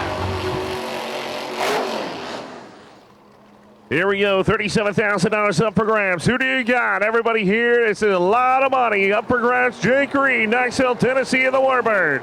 Phil Bully coming out of the right-hand side, salvage. Get off the wall. Get off my lawn. Get off my porch. Be on the lawn. No, we Oh. already had. Well, we didn't have. It wasn't the lawn. It was the ambulance. We had that problem with yesterday. That's true.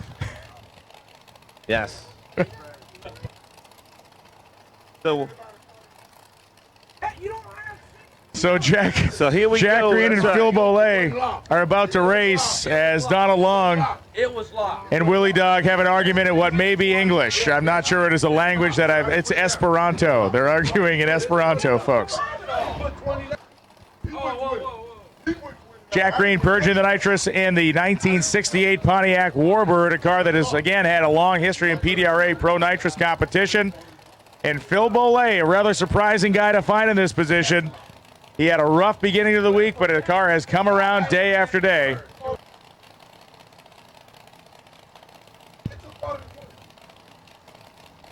So Jim the Warbird take out salvage on the right-hand side. It's going to be his hands full. Because Phil Bully, man, he is on a mission here in the no time world. That's right. He wants to take out the baddest of the bad. He wanted to do it right here, and he's in the finals. Never forget the Warbird, man. Probably one of the best cars ever created, and I think Harris can attest to that.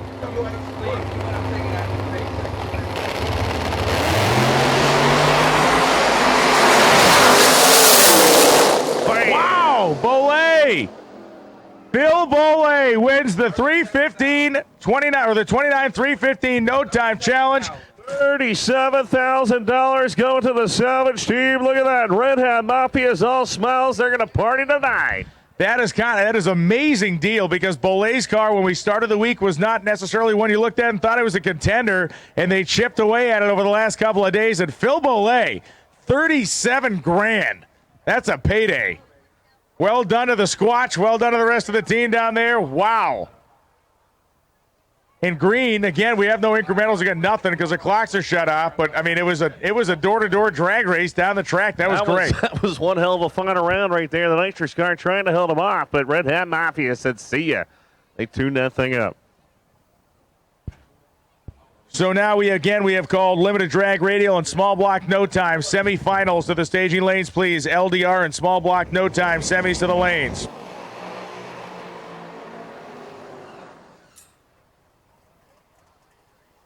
The semifinals of Pro 275 coming at us now.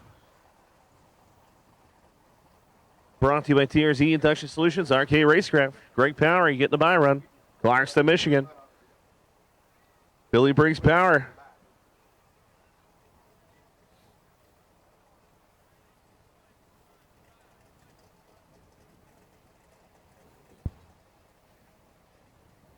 Late inning action here at Lights Out 9, no escape.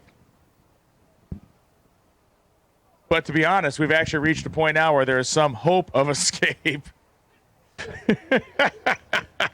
For the first time in a month, it feels like we may actually be able to leave at some point. So this just in, they released the photo of the guy that fell down. Oh, man. Visual jokes on an audio medium. That is always magic. Okay, Greg Powery has the Pro 275 buy into the final, and he's not going to waste it. Powery sprints down 412 with a 0 at 187 miles an hour. So Greg Powery makes a very beautiful rip down there. In limited 275 form, and that is the quickest run in limited 275 history by a couple thousandths of a second. Wow. But it is Pro 275. But if it was in limited drag, if it was in limited drag radial, I corrected it. if it was in limited drag radial, it would have been so awesome. But it happened in a completely different class.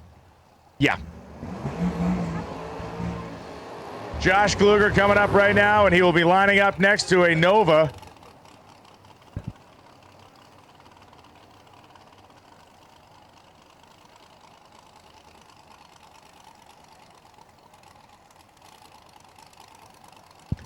Josh Kluger and Chris Patrick. Remember, Patrick's car was the one that went down and shot pyrotechnics out of the right side bank. That would be the side of the engine that is smoking like a diesel locomotive right now. Say it's fixed. Josh Kluger coming out of right-hand side. Ocala, Florida is going to try to put another 3 seconds. Nah, he's probably going to play it safe. I think Kluger's just going to go A to B right here and just go to the final round. It's running on 7-ish holes likely, with one of those holes. Yikes. With a bunch of dead weight swinging around in the end of the crankshaft. Running, here comes the record holder in Pro 275. 398. Hey, what do you know?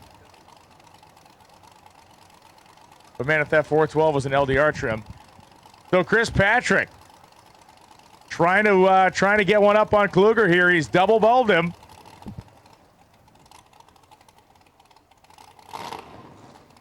And again, Patrick, Patrick has lost fire.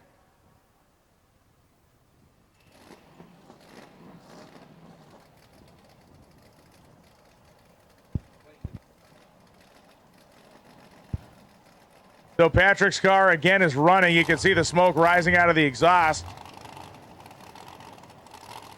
Josh Kluger is pre-staged.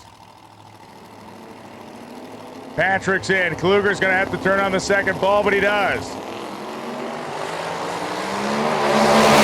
Josh Kluger goes 419, shutting it off early. And Chris Patrick did what a racer does. You stage the race car. You try to get something to happen out there. Look at that. Kluger actually is going to lose lane choice right there. Wow. Greg Powery's going to have lane choice as we're arguing in the tower right now. Got bank shift going against Duck X Productions at the moment.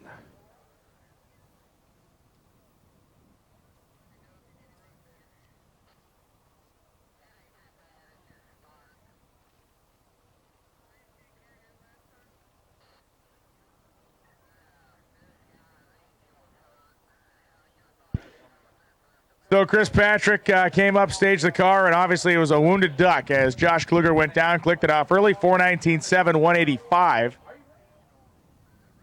So the final round will pit Josh Kluger and Greg Powery against each other in Pro 275.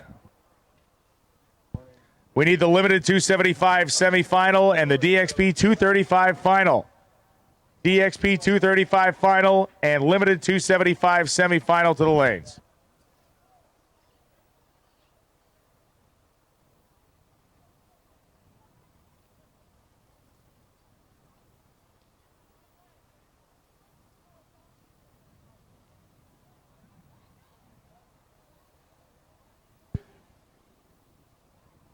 And there's a lane change being made here.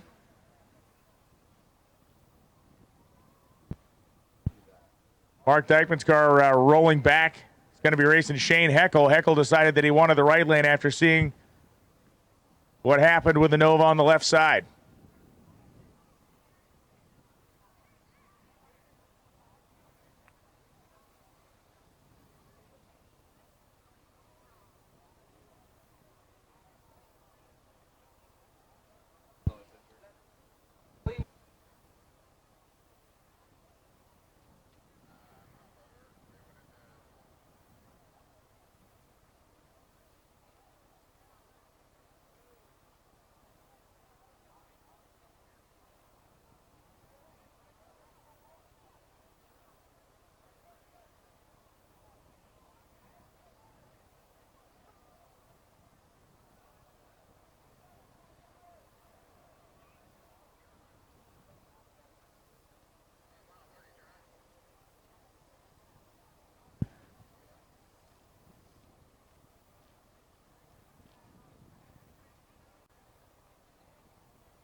Limited 275 and DXP 235. 275 is a semi, and 235 is a final round.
Again, the guys working on the strange side of the racetrack over there.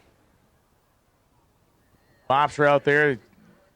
Traction compound spray.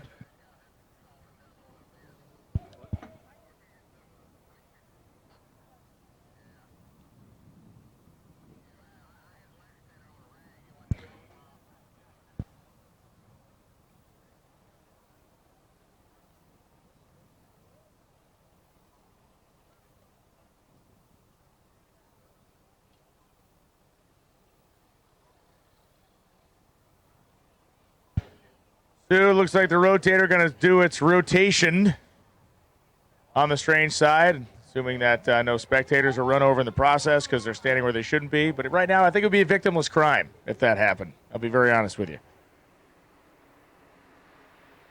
No court of law would convict on that. I don't think.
So a couple turns here with the tractor again, just working that rubber down there, working the traction compounding that was laid down. Obviously, some residue was found in the starting line, so want to make sure the surface is great for Mark Dykman as Shane Heckel made a lane change. He was going to be over that side, and he's moved himself onto the Summit Racing side.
Mark Dykman and Shane Heckel as Lee Sebring assumes the character of the lead role in Weekend from Bernie's. This is the guy that was not alive anymore. All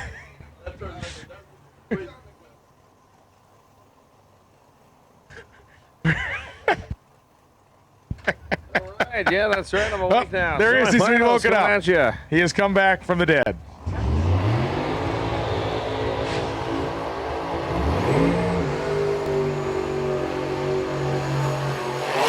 So Shane Heckel on the right-hand side, Mark Dykman. The Blue Goose. Can he get loose? Yeah, somehow we've proven a theory that you can actually drink so many energy drinks that you actually become tired. That is what's happened to Lee Sebring. He is over-energized, and now he's de-energized. This would be a big story if the Leaf-sprung Camaro of Mark Dykman could fight his way around, or fight its way around Shane Heckel, and make the final round in X275 at this race. You would have racers, if Dykman gets through, you'd have a guy from Massachusetts about 15 minutes from the ocean, and a guy from Oregon completely across the other side of the continent in Tom Marshall. But he's got to get around Shane Heckel first, and nobody's been able to do it yet today or tonight.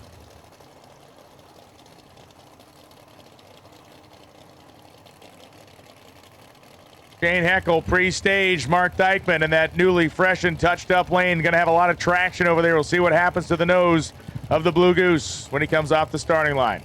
Pre-stage ball on both sides. Camaro left-hand side, Mustang to the right. Here we go. Shane Heckel, 443, 150, 494, and Dykman's weekend ends with an 038 red light. 487.8, 157.87. Heckel would have been tough to beat. 443 and 154 right there. Big shout out to Taylor. That's right, for being real mean. He's the meanest person I know.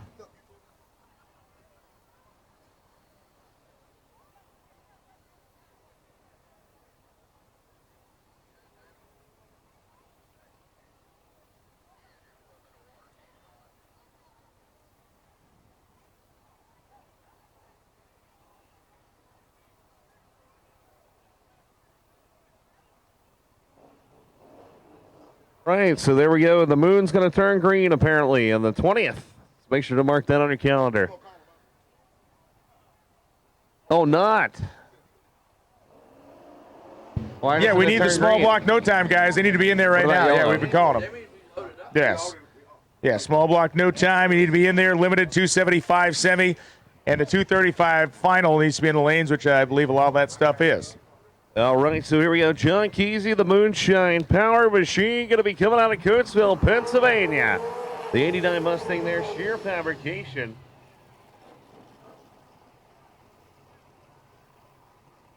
.60 Open Cup, semifinals to the lane. 6-0 Open Cup.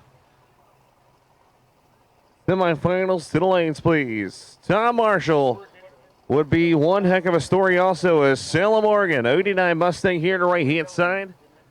Keezy, who made his comeback last season and went in the 430 range. John Keezy, Justin McChesney, John Calevis, Brush Light Solutions. Can they move on to the final round here at the biggest race in small tire racing?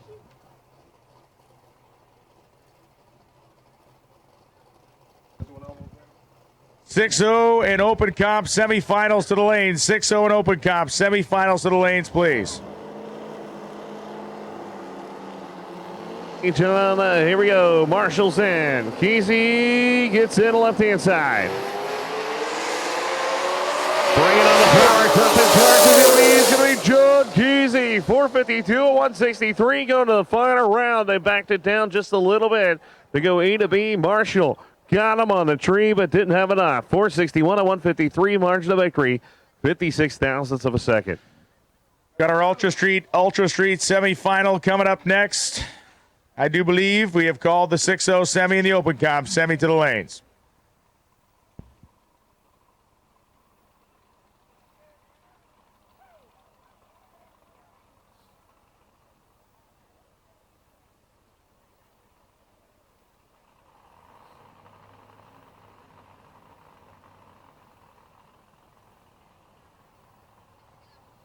Brian Keep and Rodney Reagan. 2 of the 3 cars left in Ultra Street.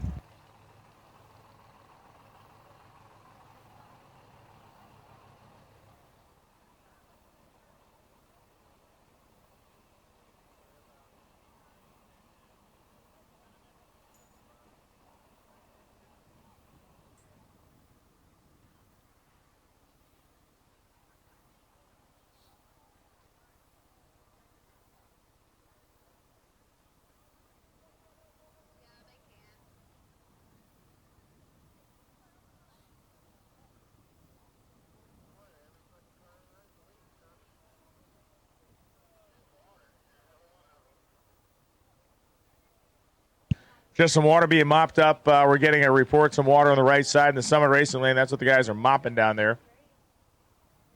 Ryan, if you're looking for water, you can find it right there on the right-hand side. Yes. Yeah.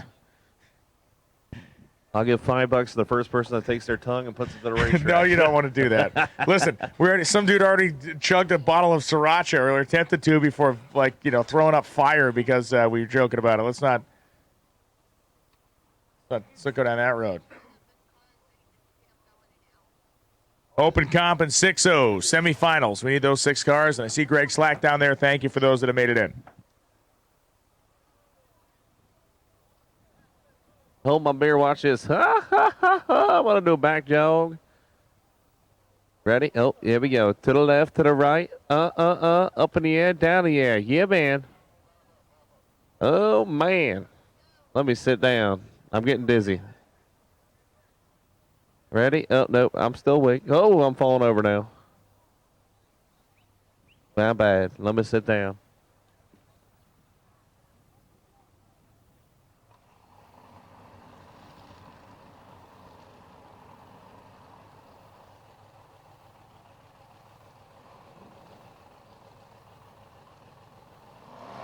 All right, so here we go. This is going to be one hell of a matchup right here as Rodney Reagan's going to be coming to life from Babylon, New York. The 89 Mustang, 400 cubic inches of Bennett power. It's going to be coming to life. KBX doing the tuning out there.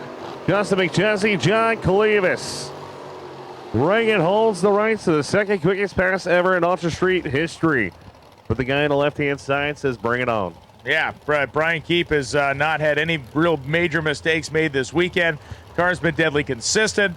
You got 2 guys here that's really a pick 'em. Performance-wise, Reagan's car, if he can keep the nose down, maybe he's slightly favored here. But, man, Brian Keep has not done anything to lead anyone to think that he does not deserve to be the final round. 3 cars remaining here. This is the pair and a half. This being the pair, obviously.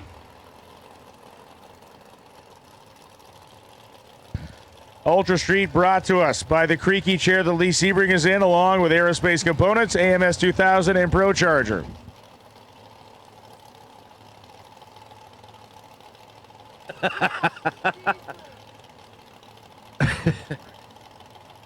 All right, so TEC top end chart screeching from the taser coming at you. Don't chase me, bro. Oh, man. Fun times. Oh, look at that Reagan 482, 143. Saw the wind light probably, but he was lifting the front wheels in the air. Brian Keep goes red by 44 thousandths of a second and throws away a 474. So it's going to be Bart Tobner, Ronnie Reagan in the final. Still want to thank Taylor for ignoring me. That's right. Congratulations. He wins a prize. She win the prize of being the 1 millionth woman to ignore you. That's my emotionless self. Maybe she'll tease me.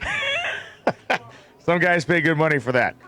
So you have Bart Tobner from Weiner, Georgia. This is a car that has been so impressive over the last 2 seasons, whether they're talking about racing in NMRA or at various events around the country. Bart Tobner has had a lot of success with this turbocharged Coyote combination, and I know he's enjoying the heck out of this thing, and he's headed to another final round in this car, this time at Lights Out 9 No Escape in Ultra Street. You know what's crazy about this is when we first saw it come out, it was like, okay, that's slow. It was way off the pace when it first started. And then it just like slowly but surely progressed, and now it's one of the baddest in the business. So that's pretty cool.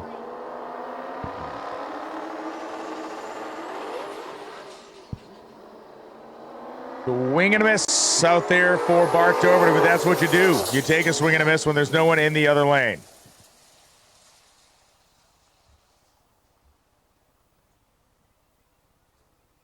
Well, thank the guy for leaving the property. He won an alternator for a 6-liter. So congratulations. Doc wants everybody to get ready to rock and roll. 2 in the water. He wants this thing to move. Semi-final round of limited drag radial. We want those first 2 cars in the water box. If you need to be paid, you got to get paid now. Come up and get paid. If you have not been paid yet and you're eliminated, if you're a quarterfinalist and on and you've been eliminated, please come to the timing tower to get paid.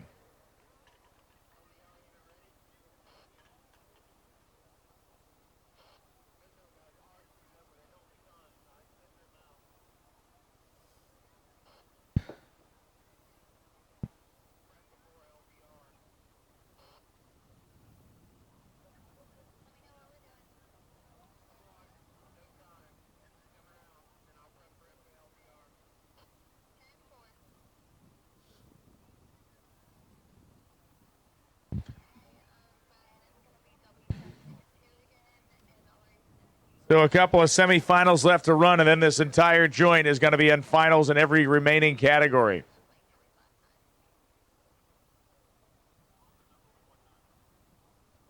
The 4 cars remaining in limited drag radial. The next ones are going to see on the racetrack. Small block, no times in the lanes. Limited 275s in the lanes.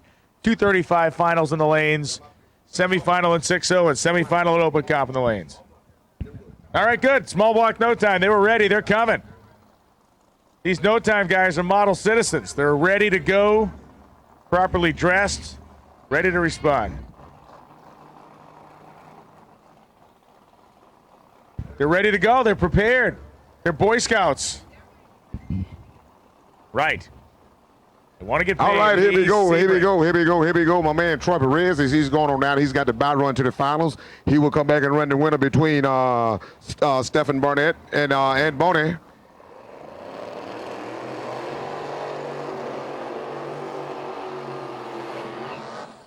Yeah, Perez out of Florida has been doing an outstanding job. He's been turning it up every round. He's been going faster and faster, seems like every round. Thanks, throwing the nice header. Flames out. It's clean, it's mean, it's fast. And again, you know, Troy's one of these guys that dabbles his feet in a couple different parts of the world of drag racing. He's a really good sportsman racer, and he loves coming out here doing this no-time stuff. Most definitely. He's a good guy. Don't forget, he also got a company down in Florida, Innovative Racecrafts. Does a lot of work, helps a lot of racers out with his work and everything. All right, Troy Perez out of Plant, Florida. I like how he just froze his crew guy's face off. He was purging the nitrous. The crew guy was standing there. My man's got frostbite on his face now. All wrong look. That's a clean shave. He had a clean shave. No razor. Yes.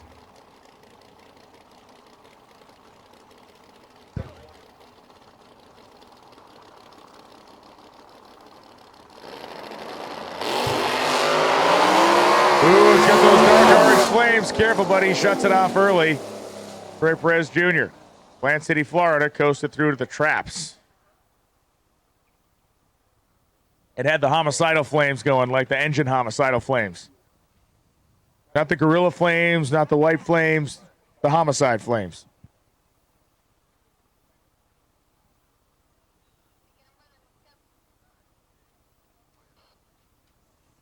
All right, fire 'em up. Let's go. Fire 'em up, guys. Let's go. Let's get them. Here we go.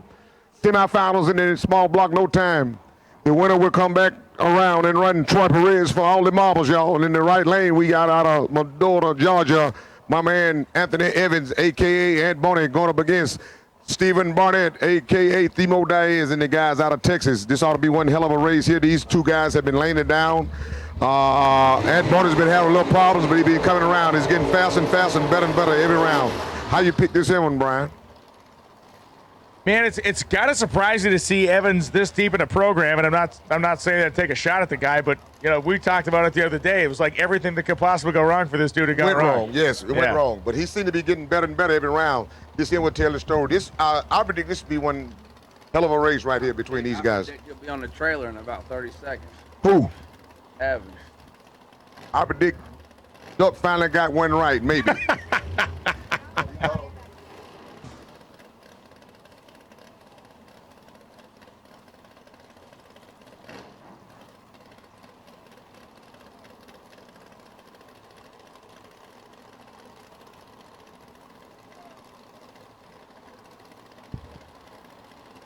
Brian, like Brian said, that guy in the right lane has had a lot of problems. Maybe it might be his day, it might be his night. We don't know, but here we go. He's got a tough customer over there in the left lane, though. Themo can't sit on it. We'll find out just by visual who's going to move first. Oh! He went red. He went red. You... Man, Duck up here making jokes, man. Get ready for next round, Willie, is what I said. Duck is up here making jokes, man. Almost made me throw up my drink, y'all. So Themo turns on the red light, and Anthony Evans goes to the final round against Troy Perez Jr. in the small block, no time category. Did not see that one coming. Did not see that one coming.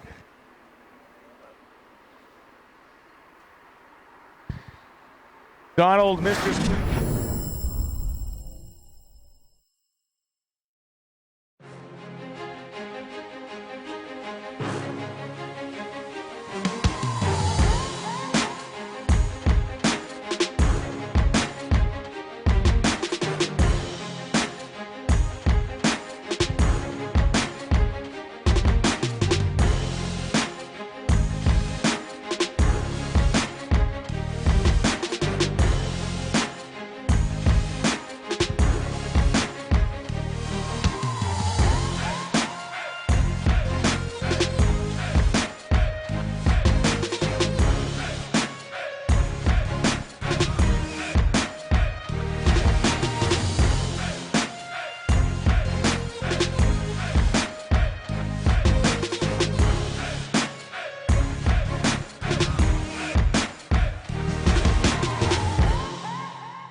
So limited drag radial, limited 275.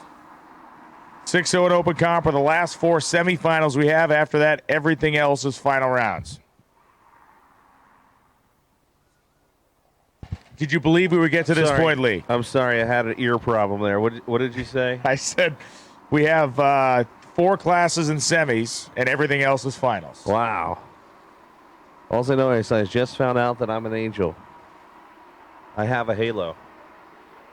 Well, I got good news and bad news. What's the bad news?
Man, I'm going to miss hearing that sweet music that the rotator tractor creates. I'm just going to... Well, don't you worry, Brian Loans. You know why? Because we got the $101,000, and you're going to be here. That's right. That is it. We have coming next month, of course, the Sweet 16, $101,000 to win. Radial versus the world. And the good news is we have the new tire rotator coming, too. So we're going to have 2 of them here, I think. 2 of them? 2 of them. We're going to harmonize those things. Music. I fear, although with some of the ways things go around here, I fear with the 2 tractors we'll have a slow motion head-on collision at some point. Oh man, it's like dueling banjos, but worse.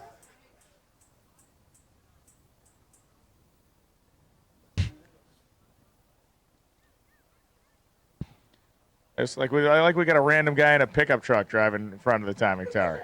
All right, so the truck driver is going to go to the final round. Oh, no. He's got luggage in the trunk, though. Lee, is that your bag, Lee? I believe that gentleman has stolen your luggage, sir. Oh, wait a second. That's United. They're bringing my luggage that they lost last week. That's lovely.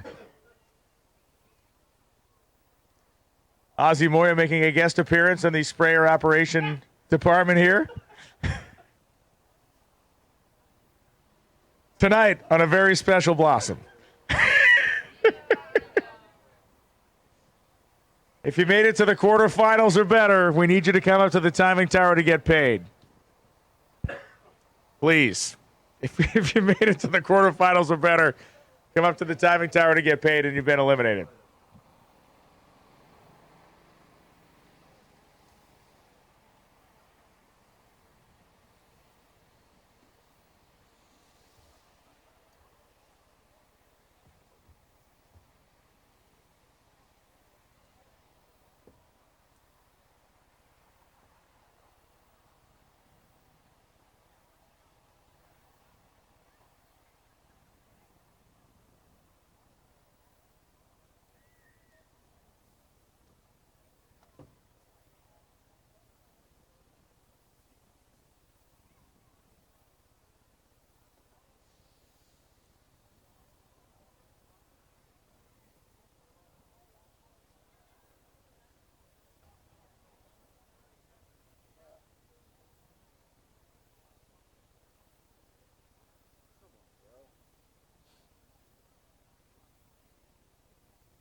And away we go.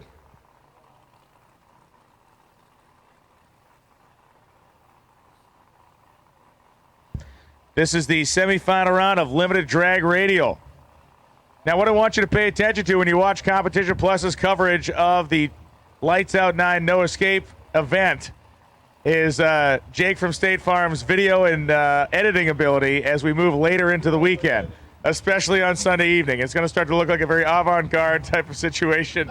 The camera just pointing at random objects. Oh, man. The swervy pans. Which is a French way for saying that he had too much to drink. All right. Terry Parks and Jody Boyles. Boyles. Lee, you get the glow sticks out, man. You going to a rave after this? Yes, we're going to rave it up. That's right. We're going to rave it up right here in the tower. Douglasville, Georgia, 87 Camaro there. Terry Parks, left-hand side. Who's going to the final round of LDR?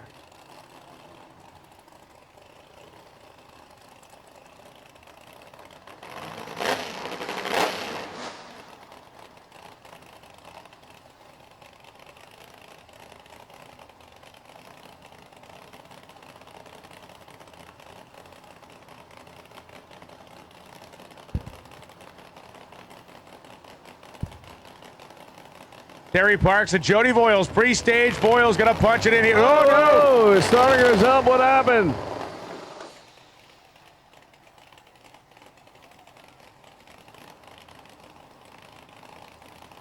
Wow, Jody Voiles rather was leaking all over the racetrack. Voiles' car was leaking. They're gonna back it up. So all you Einstein standing behind a race car in the starting line of a racetrack, natural selection should have probably taken care of you before this, but please stay away from the back of the race car as it's sitting. Well, listen, we're at the point now. I can't do this anymore. So here's the deal: don't get behind a race car. The comments by was not. Oh, wait a second! All of a sudden, you're gonna. Oh. Are not necessarily Duckhead's production. Thank you. Right, I'm the troublesome one all of a sudden. Okay, it's gonna be Terry Parks going down by himself, or not.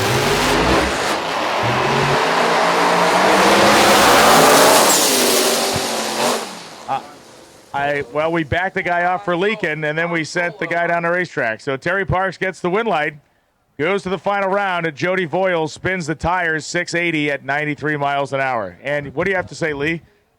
Get off the starting line. I like what you've done with your voice, Lee. That's what happens when I get tired.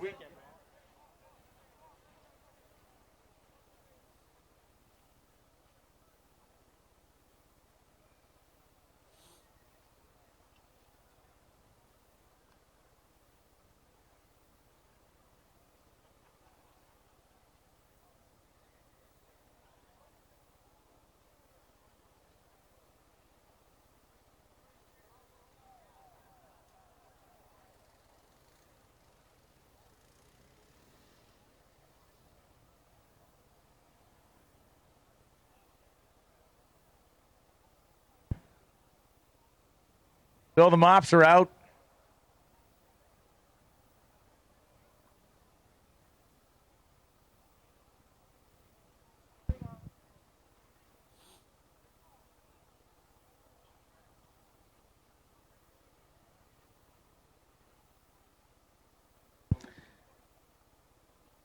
Yeah, if you're having a pretty obvious issue with the car, it's leaking, something's totally wrecked.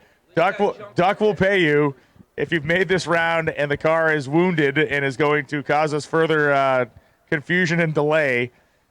Leave it in the staging lanes. Duck is yelling that he will pay you like a crazy person. He's yelling that out that he will pay you. He may even throw an extra 50 if you don't bring a car up that's leaking. Now it's going to be the Thrill Billy himself, Shane Stack, coming up with Bill Futch on the other side. You all right, Lee? I'm good. All right, so here we go.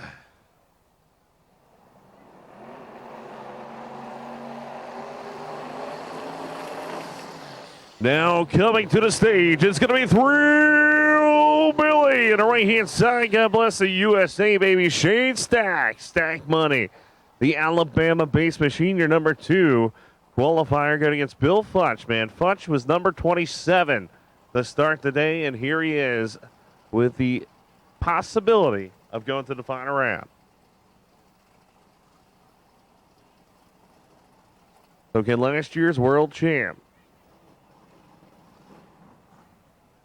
Move on to the finals of one of the biggest races of his career.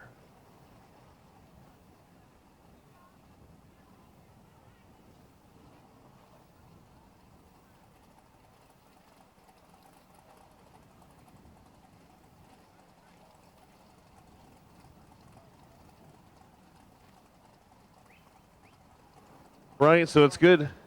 It's good to see Wesley Robinson. It's good to see. No, it's Wesley Robinson's son. Billy Driscoll's brother. Jim Dice out there. Bill Futch on the left-hand side. Here we go. Tuberculosis ward up here. Everybody's coughing all of a sudden.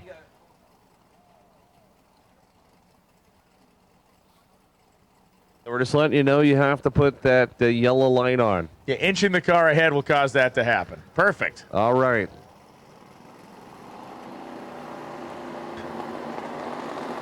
So who's going to go to the final round? Stack Money's in. Here comes Futch.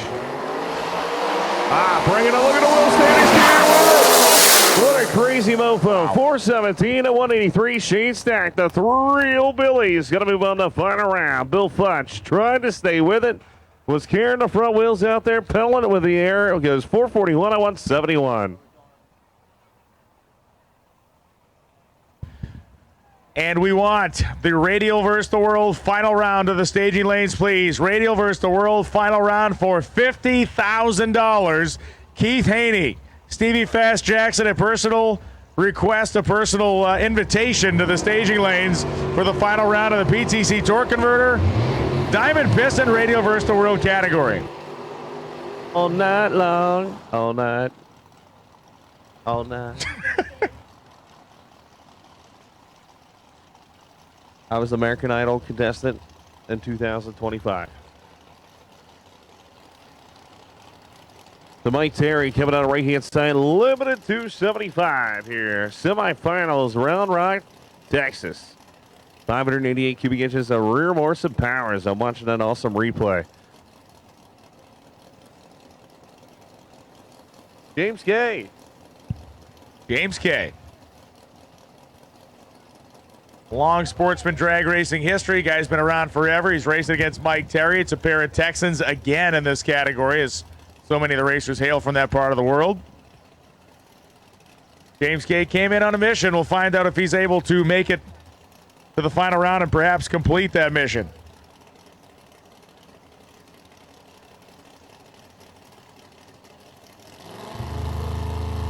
All right, here we go. Terry's eight keys in. Look at the candles lit. Look at Kimball's Whoa, Mike Terry gets it. 466 at 151. Man. Look at that. Tell us about it, Lowe's. James K. 001 in the starting line, but just not quite enough car to get the job done. Mike Terry beat him by 78 ten-thousandths of a second at the stripe. 466 beats a 469. Mike Terry was not asleep. He was very much awake with an 019 reaction time, but James K almost nailed him to the wall with a near perfect light. Wow.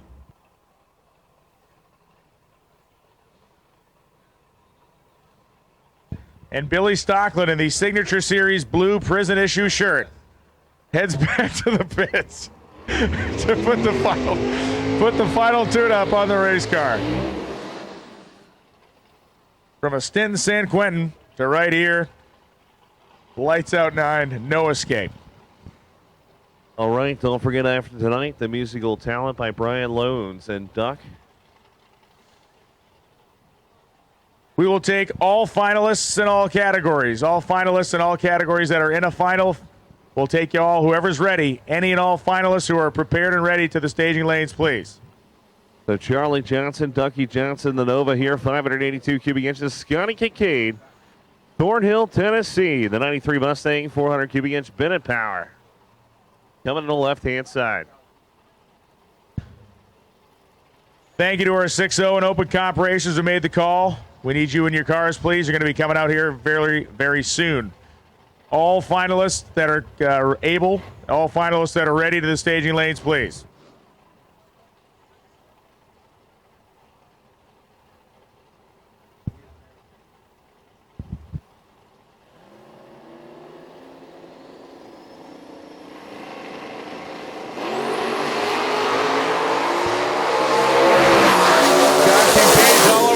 Track, and it's Charlie Johnson all over the wind light. 476.7, 147 miles an hour.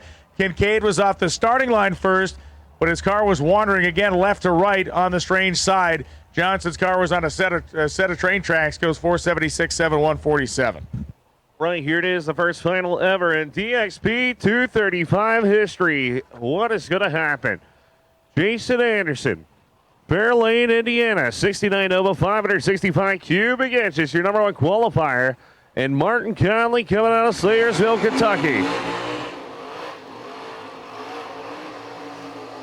The 1986 Ford Mustang right here, 10 Soldiers race car. This is the final, the final, the final. This is a final round. The Martin Conley, can he become the first winner ever in DXP 235 history?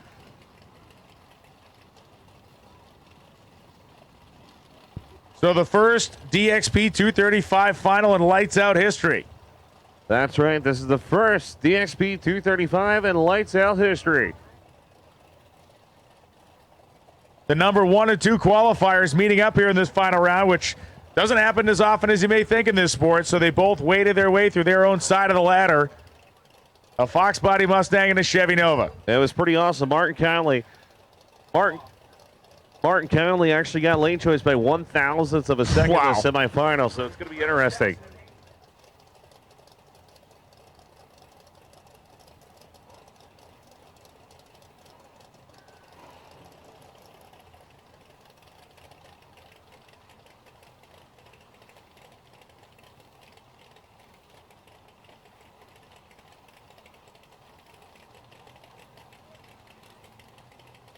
It's going to be interesting. This is one hell of a final round at DXP 235. Who's going to be the first winner? Will it be Martin Conley, Jason Anderson? Wow, somebody got a whole shot. Unbelievable. 019 reaction time goes 5:18 to 1:36. Jason Anderson left on green. Goes 5:15 at 1:35. Conley is your winner in DXP 235 for the first time ever. Bam. Huge congratulations to the team out of Salyersville, Kentucky. Very well run race. Thank you so much for being out here this weekend, everybody in DXP 235. And thank you so much to Martin Conley, Jason Anderson. You put on a heck of a show for the fans. You earned it.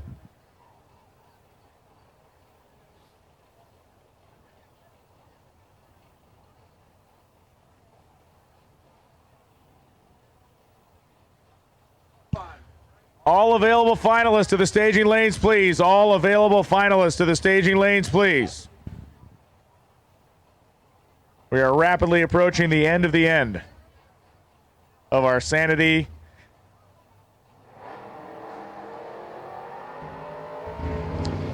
And multiple other things.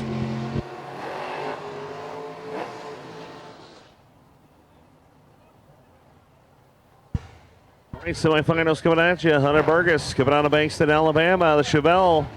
Greg Slack, the Converter Man, coming out of North Carolina in the Maverick. So the winner of this goes to the final round of 6-0 Index.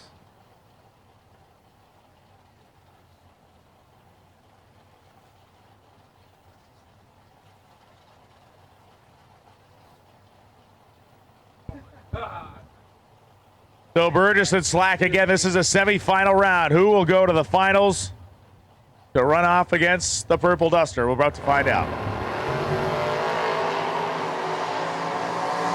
Well, if the early returns are any indication, it probably won't be Greg Slack, and it won't be Greg Slack. Hunter Burgess on a hole shot. 001 reaction time. 6:02.6 on the 6 flat index. And Greg Slack was better to the index. He was 6:01.8, 118, but he had an 0:34 light to Hunter Burgess's 001.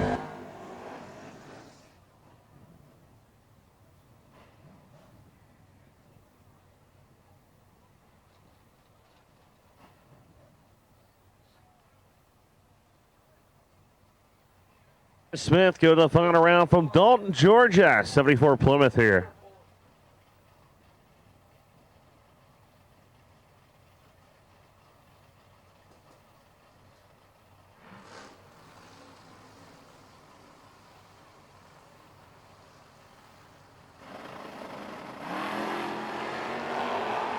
Oh, 25 reaction time.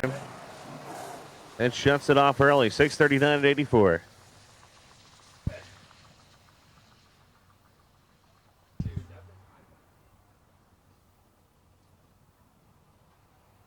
So now we move into the semifinal round of Open Comp.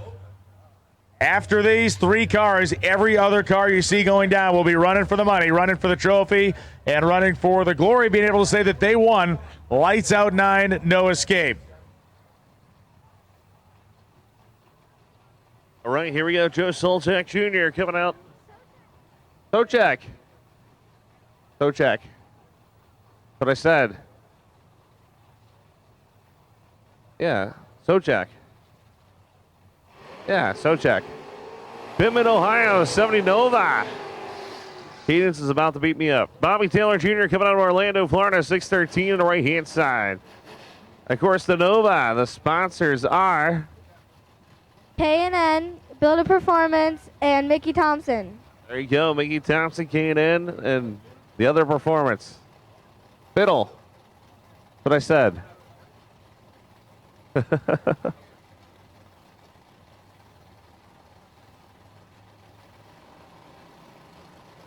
All right, so Taylor.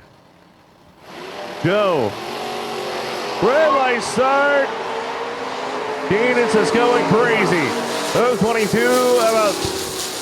And something blew through the lights down there, but I'm not exactly sure what happened there. But 618 at 100 doesn't matter. Joe takes the victory. Going to be an all Nova final round. Once again, here comes our 632 final as Donald Long clings on to his last piece of sanity up here in the timing tower. As he's saying, please bring me some finals. And there the finals just start driving around the corner. Like Moses parting the ocean, the finals come around the corner. Ken Grant's going to go down there and idle the cart on the racetrack. Not going to beat it up too bad. So all Nova final round, 13.61.9 at just 59 miles an hour.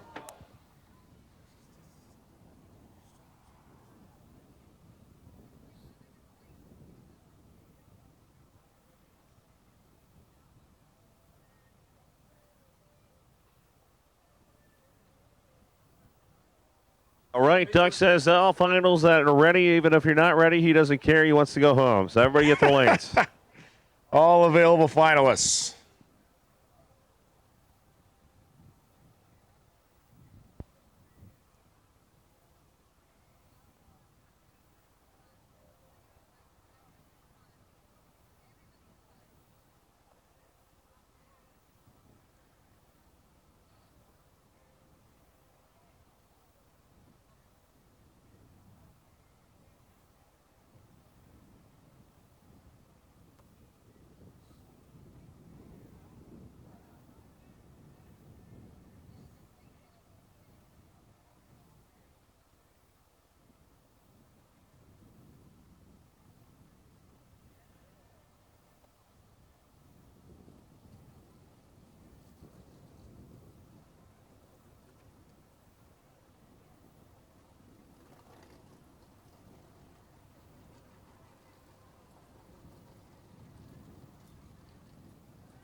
All finalists, all available finalists to the staging lanes, please.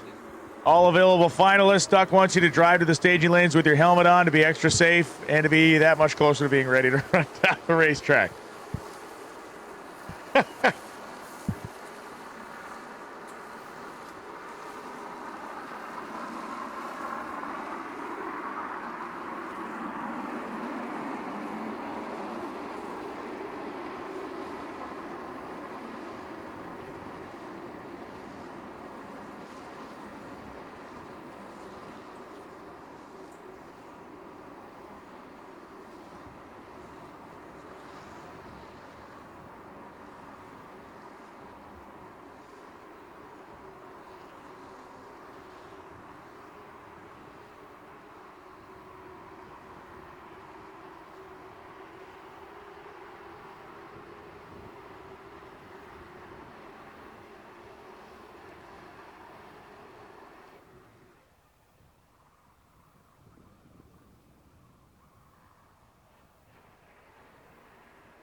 So Lee, let me take a quick glimpse into your life here.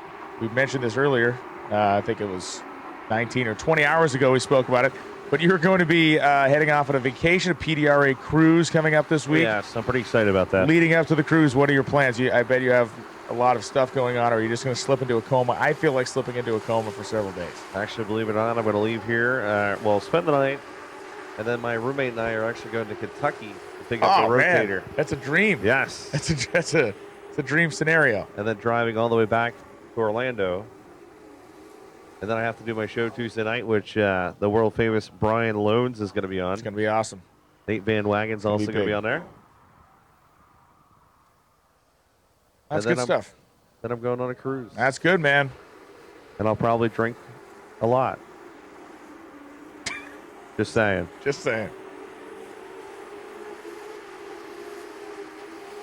Is that to make the pain go away or the voices go away? What is the main goal? Or both?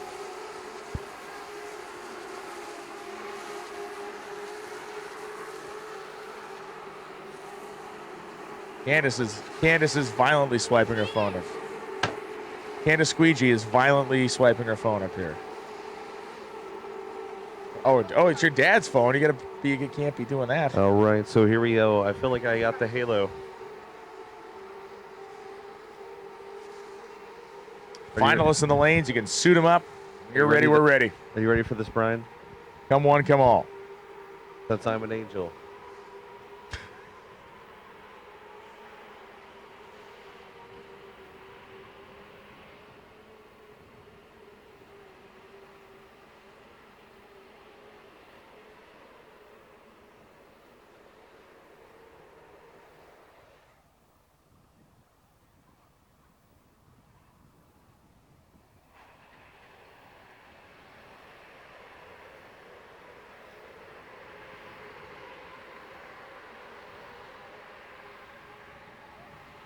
Boogie from Texas, what's going on, man?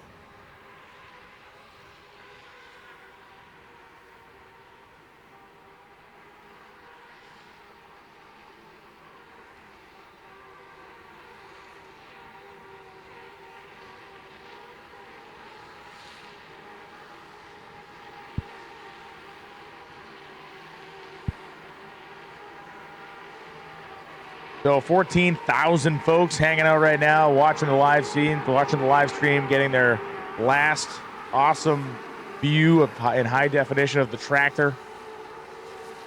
Jeffers is bumped past his bedtime, he said.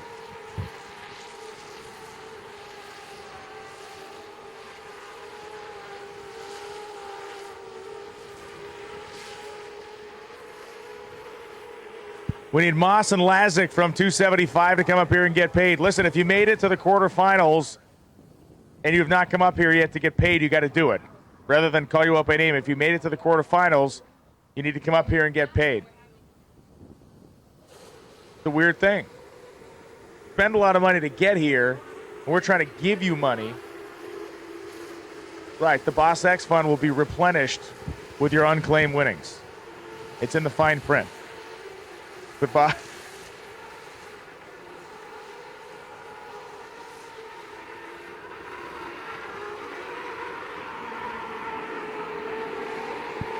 So we're looking for our radio. I mean, he told me he was ready to 20 goes.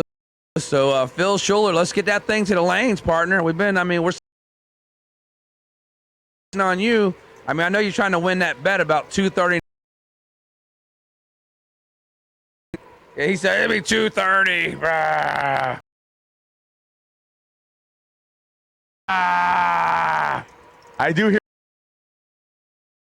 noise a lot, so that part is very realistic.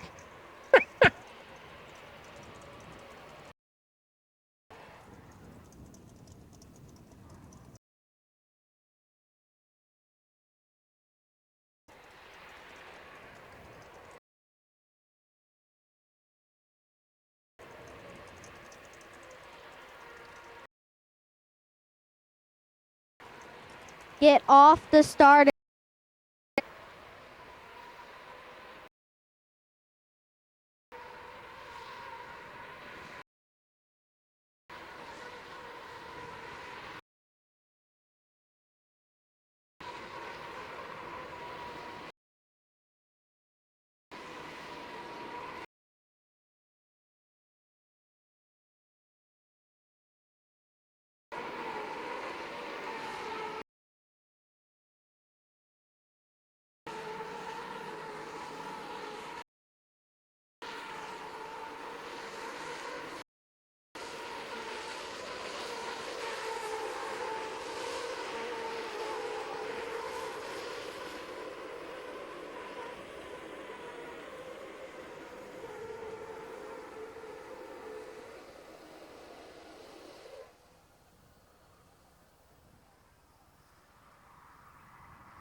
Well, Stevie Jackson has rolled into the staging lanes.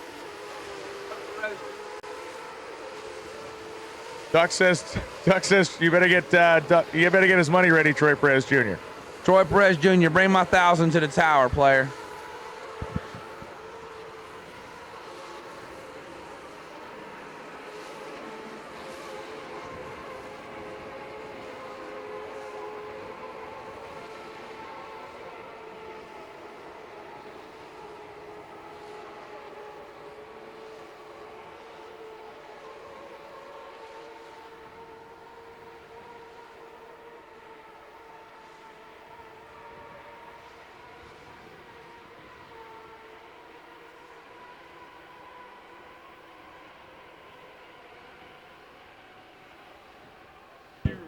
Hey, Stevie, the sun's not out, player. Take the visor off.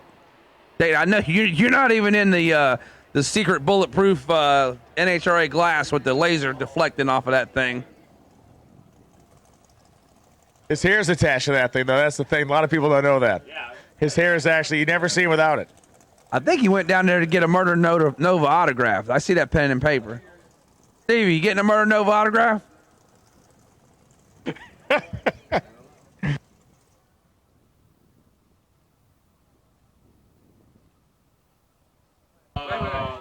All right, listen. Please stand next to each other. Who is the shortest person out there?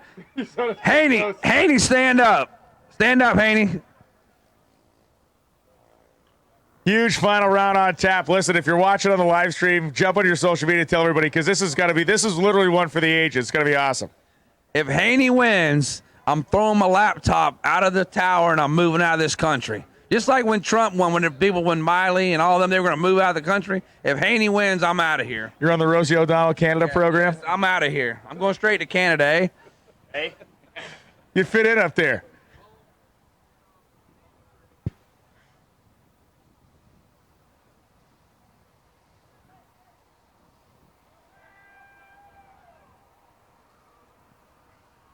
We have 1 gallon of LC7 left that we're going to go ahead and just spray her on down there. So I thought we were going to auction that off. Yeah, no. Wade has used 73,000 gallons, and we had 1 left, and we're going to go ahead and use it now. We're going to save it for the Sweet 16 in March, but looks like we're going to go ahead and lay it on out.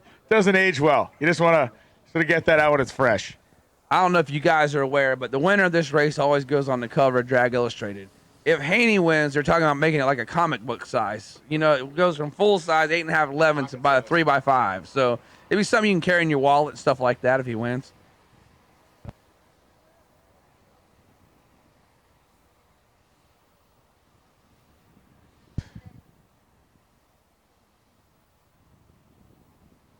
To the moon. To the moon.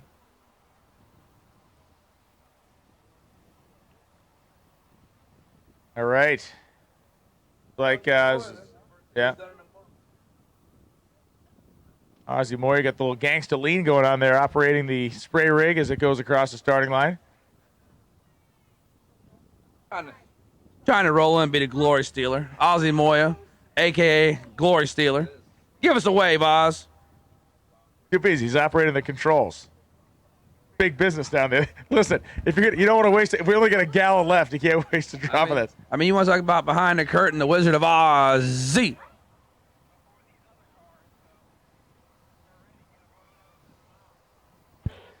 We just got to get him doing the backflips like Ozzie Smith used to do with the St. Louis Cardinals. Come on the field.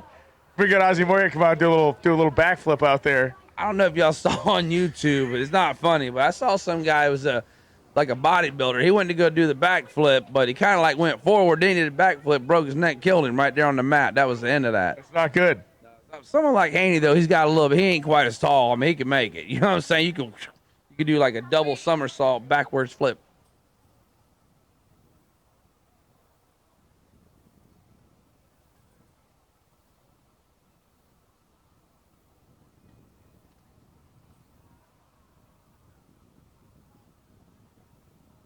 Whoever's in the water box going to run down the racetrack. If you're in the water box, let's run them down the racetrack. All finalists, all categories to the lanes, please. All finalists, all categories to the lanes, please.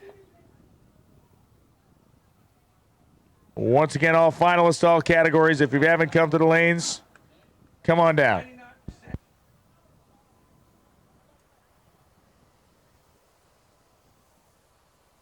Rumor has it since Jackson lost the other night, they're going to give him the back tire. I know that was Haney. Haney lost the other night, so Haney's going to get the back tire in the final. That would be bold.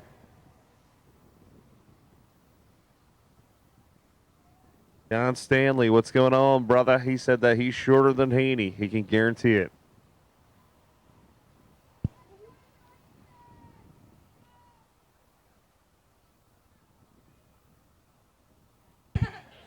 Here we go. The end of the end. Our stack load of finals in the staging lanes right now. We're going to fire them off and run them out. This is the big finale here to Lights Out 9, No Escape. A huge thank you to everybody that came out, hung with us, whether you're on the live feed or out here at the racetrack. A month from now, the Sweet 16, $101,000 to win. I got something to say, but I'm going to wait a little while later, and then I'd like to say something before we sign off. Oh, great. You just go sit down and work on that. You got about 3 paragraphs done. Just polish that baby off.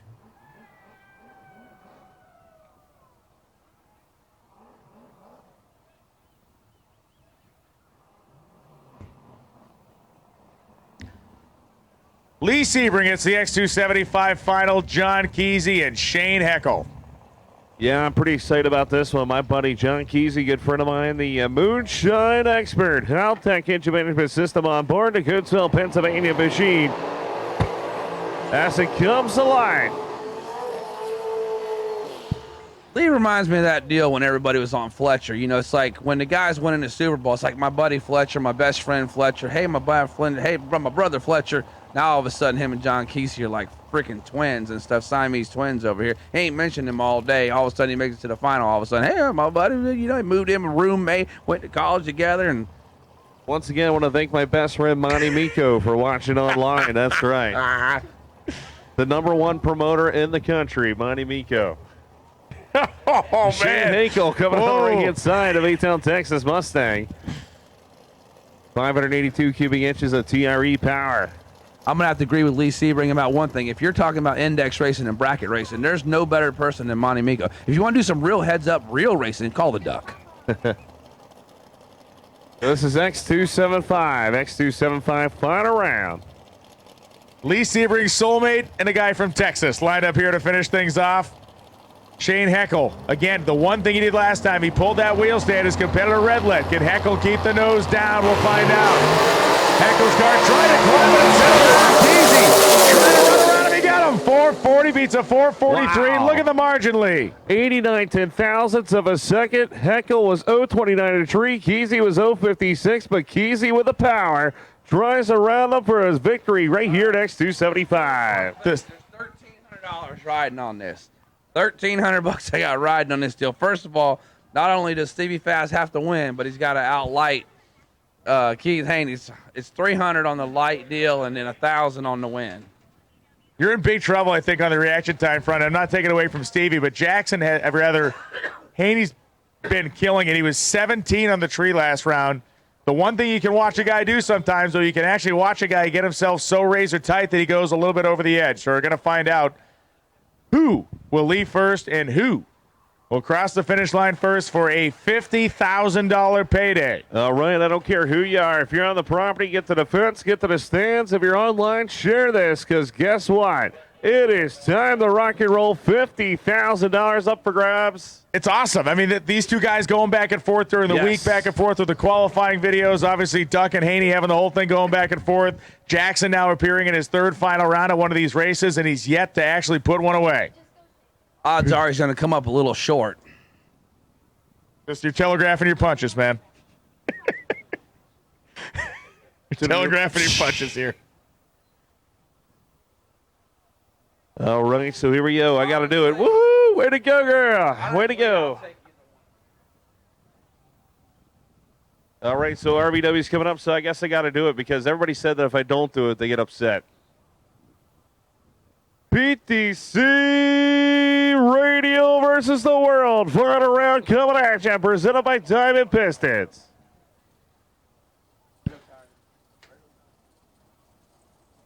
It's the radial tire 10.5s to the front. No, I said it wrong. Radial tires to the front right there. Oh. Radial tire cars of course, to the front. Here we go. These guys are about ready to fire it up. Listen, what am I doing? What am I doing? This guy's doing the thing over here. If Duche was here, he could do it.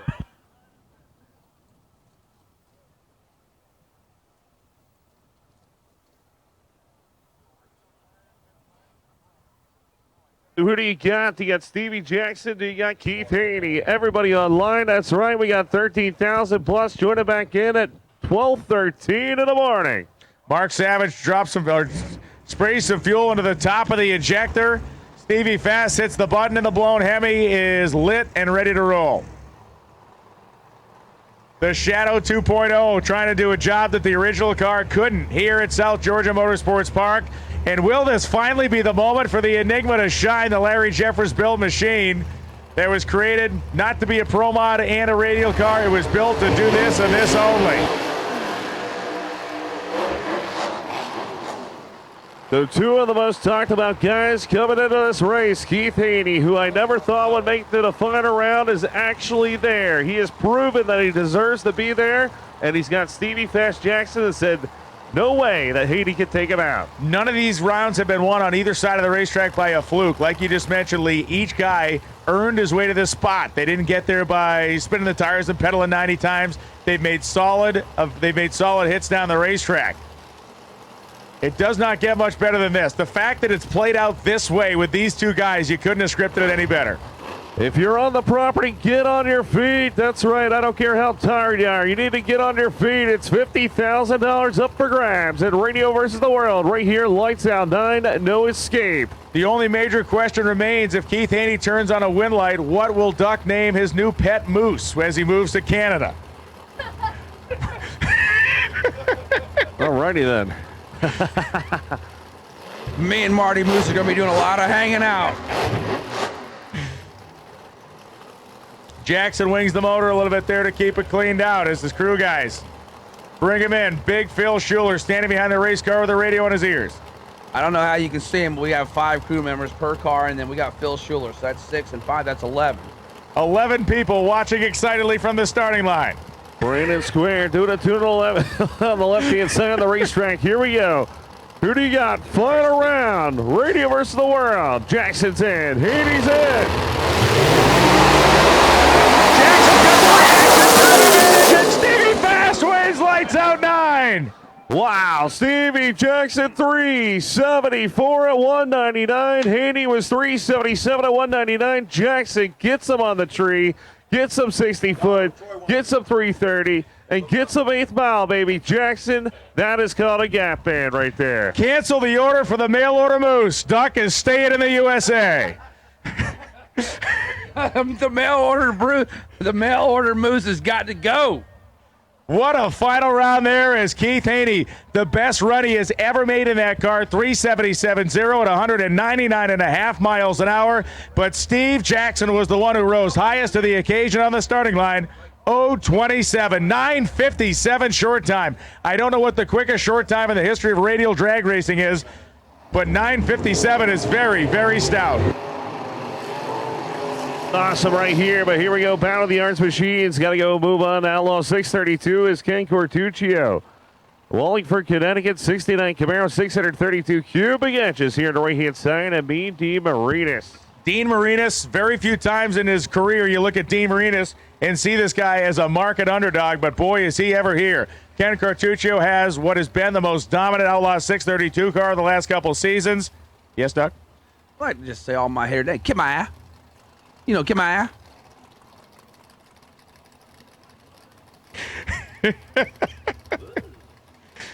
Cortuccio purges the nitrous on the summit side.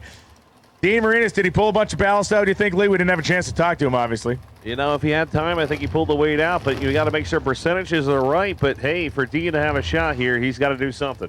I thought that Lee was down there talking to him. I didn't know if it was that or if he was taking a break, getting a couple cheeseburgers, so I'm not sure, but he was definitely not in here when we were doing all the work. That's right. I was getting my bonus money. He was doing a spectator head count because of that percentage bonus you promised him. Usually, because I pay everybody so early, I am going to have to get interest on all the money that I send out early. Lee will complete the Duck X census that he worked on so diligently all weekend long. And because we can't figure out how to say my name's Lee Sebring and check in early, that cost me another 160. Appreciate it. Here we go. Let's rock and roll. Who's going to win? Top 10 charge 426 at 163. Cortuccio is the victor, man. Next car is going to be unstoppable in 2018. Look at Marinas, though. He must have pulled something out. 438, 163. Gave it a shot. Not good enough. I give Ken Cortuccio a lot of credit. Obviously, Jamie Miller, the whole crew. But here's the thing. When you're in a car that's supposed to win a race, it's, in my mind, it's almost harder to pull it off because that car, every qualifying session, every elimination round has been very fast. The one thing Ken Cortuccio could not afford to do was make a human mistake, and he didn't do it. 0:49 reaction time, 1:05.60 foot time, and he goes 4:26.5, 163 through the lights. Congratulations to that team from Wallingford, Connecticut. The car was the class of the field, and they will leave with the hardware. Well-deserved victory for everyone involved there. And Dean Marinas, 438.4, 163.67. You ran him, chased him right out the gate. All right, here we go. It's going to be a great Pro 275 final round. As look at this. We got Lefferts pointing. He's that Kluger, left-hand side of the racetrack, Ocala, Florida, the 93 Mustang. 275s on board. Your current record holder at 398 with a 3 at 197. Can he take it home here at Lights Out 9? No escape. Can he escape as the winner? Great power. He's going to be coming on the right-hand side. Clarkston, Michigan, 2000 Camaro. Bennett, heavy power, twin turbos. Powery has never been in the 3-second zone on 275s. Can he do it right here? He's going to have to throw the kitchen sink out of it.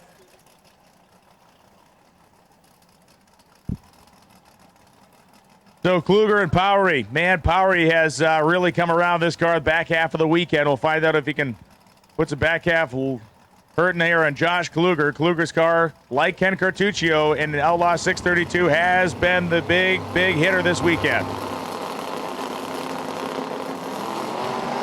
Powery overpowers the racetrack, and Josh Kluger streaks to a victory. 4:21.2, 184.04 miles an hour. Again, congratulations to that crew. Well done.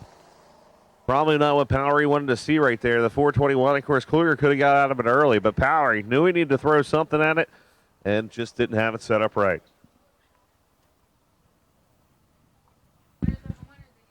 Don't forget, if you're all finalists need to be in the staging lanes. If you're a winner or a runner-up, you have to report to the winner's circle. All winners and runner-ups need to report to the winner's circle, and anybody that has made the quarterfinals and then lost to the quarterfinals and deeper needs to come up to the timing tower to get paid. Quarterfinals or deeper, come to the timing tower to get paid. Winners and runners-up need to appear in the winner's circle. That's right. Remember, if you win or runner-up, doesn't matter. We still need you and your car back up to the lanes. Continuing to knock off our final rounds here. Again, all finalists, if you're not in the lanes, get in the lanes.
All right, Lee Sebring, it is Ultra Street time.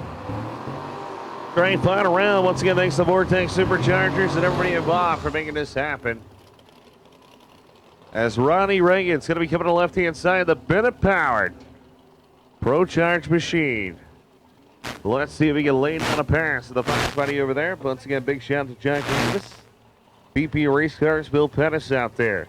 The right-hand side, though, the Mustang that's made a lot of headway. Yeah, in many ways, it's kind of a current and perhaps future situation here in terms of the evolution of this class. I mean, both of these cars are insanely competitive. Both are insanely well matched. Tobner with the turbocharged Coyote engine, Reagan with the more traditional pushrod style 400-inch small block. All right, it's all about the dilly-dilly. Here we go.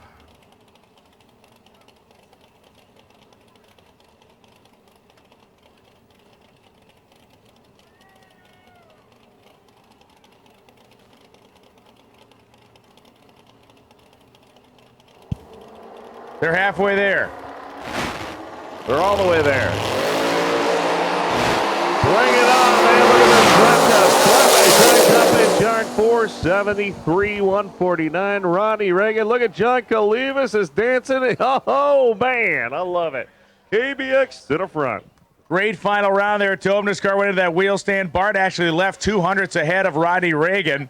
Was quicker to 60 feet. Actually, 3,000 slower to 60 feet in front of Reagan, and then Reagan really started to drive way between the 60 and the 330. Great final round. Rodney Reagan, congratulations on the ultimate street victory.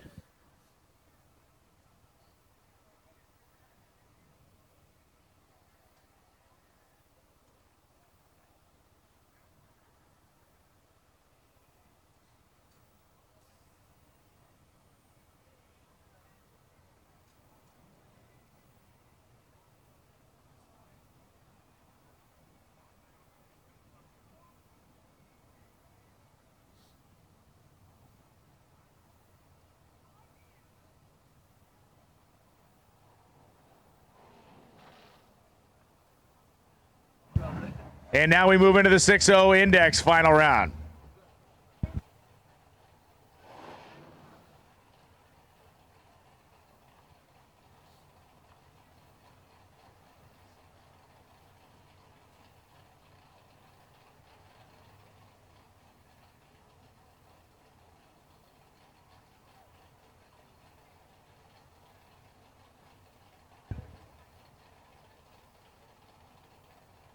Dennis Smith and Hunter Burgess coming up right now. It is Burgess in the 1966 Chevelle in black, and it's Dennis Smith, the 1974 Duster, big block engine. Again, 6-0 Index.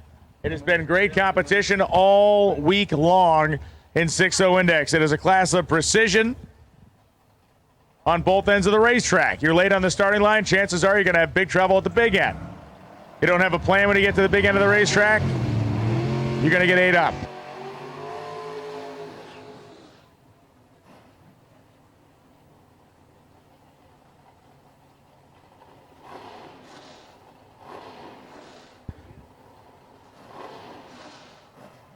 With the last few remaining vocal cords, we'll call out these last couple of rounds.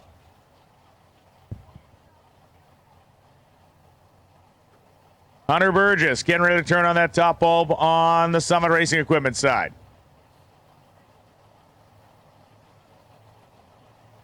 The crowd has turned ugly up here. Dennis Smith, Dalton Georgia, the Mopar. And up they go, both guys. Wow. Not affected by the late hour of the many days of racing. The win light comes on for the Chevrolet. Hunter Burgess, double breakout win, 598.8 on the 6-0 Index with an 015 light. Takes Burgess to the winner's circle. Dennis Smith was better on the starting line, 006 to Burgess's 15. His big problem came because he went 598.4 and got to the finish line a hundredth of a second ahead of Dennis Smith, and that was a hundredth and a half ahead of when he could have gotten there and been legal. He was underneath that 6-0 Index, broke out, and lost. Troy Perez Jr. going to come up now in the final of the no-time small block category.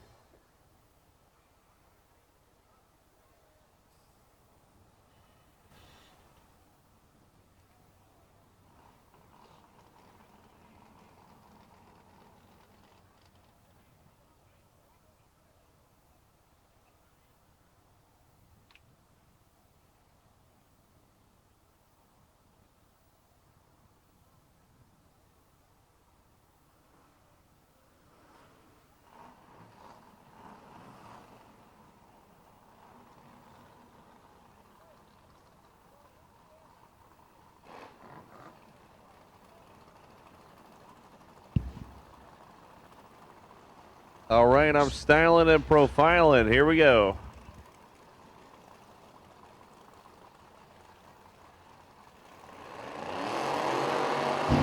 That's a good look. You have multiple luminescent rings tied around your glasses now. It's like you went to a rave, but then you failed at raving. Well, if I ever make it on TV, this is the look, all right? I'm going to bring it in.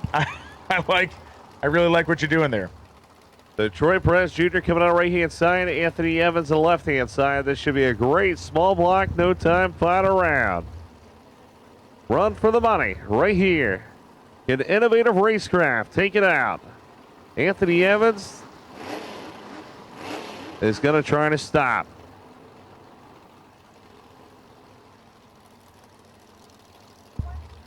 Remember, if you made it to the quarterfinals or better, you have to come up here to get paid. I am begging you to come up here so we can give you money, which I've done before with other people in totally different scenarios. It's a totally different thing that I really can't get into in this format. But I digress. So Troy Perez Jr. getting ready to turn on the top bulb on his side of the racetrack. Anthony Evans of the Fox Body Mustang on the strange side has his top bulb on. Watch him leave. Perez lays the wheels up past 60 feet. The flames are orange. Oh, big smoke out of the back of Anthony Evans' car. Big smoke out of the back of Evans' car, and Troy Perez powers his way to a victory. Wow, I might have blew that one up. And we're going to have to take a look at the left side racetrack, but that looked like a fairly violent engine disassembly that happened as he was heading down the racetrack.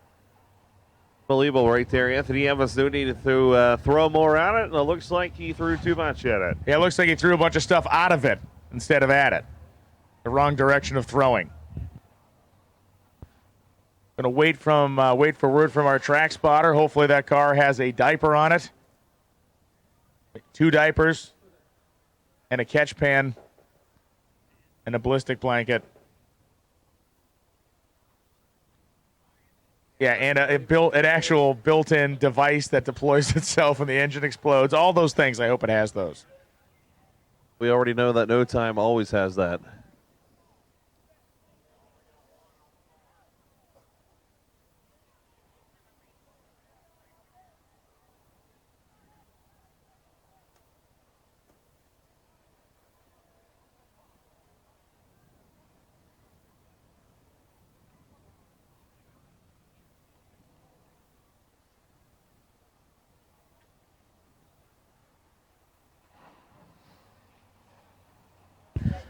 Man, there is nothing on the racetrack, so that car definitely did have some sort of containment device because that looked ugly.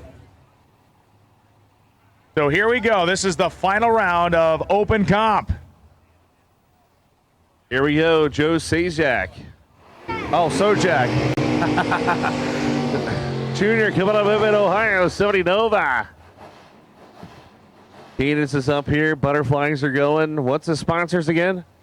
K&N, Biddle Performance, and Mickey Thompson. There you go. Ken Grant coming out of right-hand side, 661. Ken Grant is a tough competitor.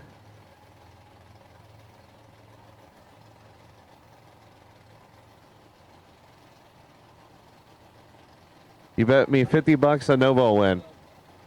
No bet.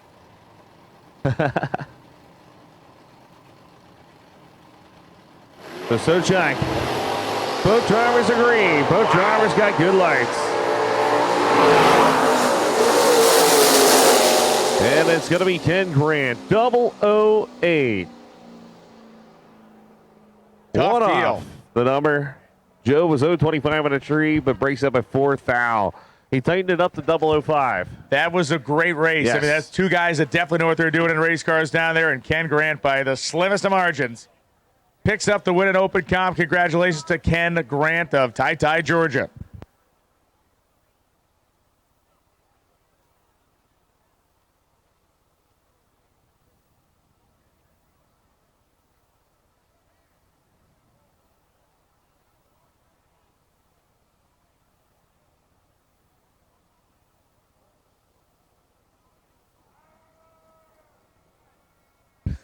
Lee Sebring, 2 finals left as we work our way on this nice, fresh, early Monday morning to the end of Lights Out 9. No escape. No, I'm escaping. I'm gonna be escaping in a little while. I promise you that. But no, if those of you that may be tuning out or heading to bed watching the live stream, thank you so much for tuning in. This is a really special race. It's a really great event. It's unique in the sport for the classes and the competition and the fact that it draws people from all over. And we love you and thank you for watching. If you're headed to bed or headed off the deal or if you're heading out of the racetrack, please drive safely wherever you're going tonight. Hopefully you don't have to go to work in the morning. And if you do, you have a place where you can hide from your boss. But it's been great to be out here this week. I'd like to thank, of course, working with Lee Sebring's been fantastic. We have a lot of fun when we work together, and looking forward to making it a three for this year, man. Yeah, man. I'm hoping the next time I see you don't have the luminescent rings. Why? I don't think that's a good look, man. This is how I get the women. That actually will not get you any women. I mean, I'm not an expert in this field, but that is a... Yeah. If it gets you a woman, it would be the wrong woman. But I'm emotionless. Not with those rings around your head, you're not.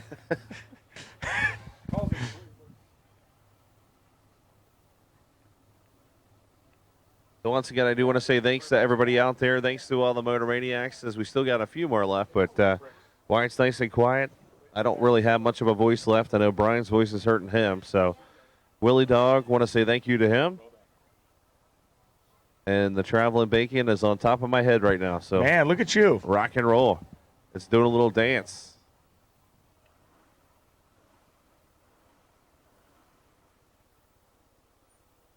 This is a proud Lee Sebring moment right now. This is a career. This could be the biggest moment of my life. This is a career-making moment.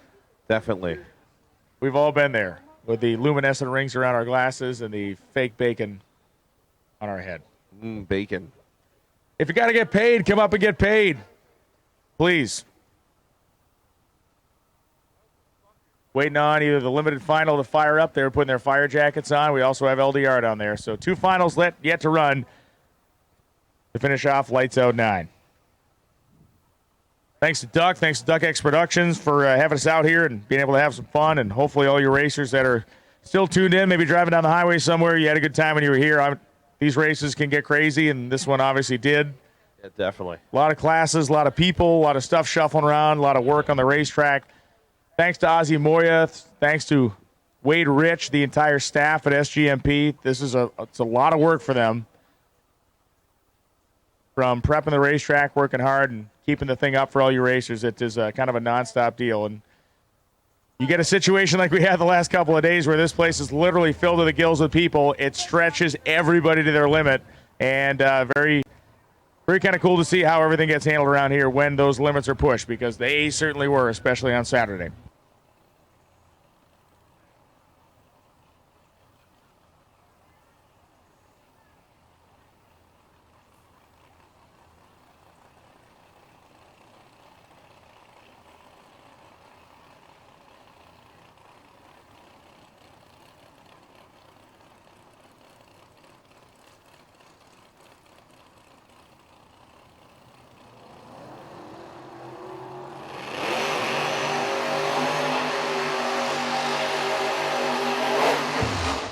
And a last wing of the throttle for Terry Parks coming out of the burnout in his Pro Charge 1972 Nova. What's your call here, Mr. Lee Sebring? Shane Stack backing up the Monte Carlo, the defending world champion in limited drag radial. Yes, I tell you what, Shane Stack, the Thrill Billy, is going to take it home right here. But never count out Terry Parks, man. He just went off a 27. The TKM power plant. Kevin Mullins is probably here on the property still. Going to tune this thing up. So here we go. Shane Stack, Alabama.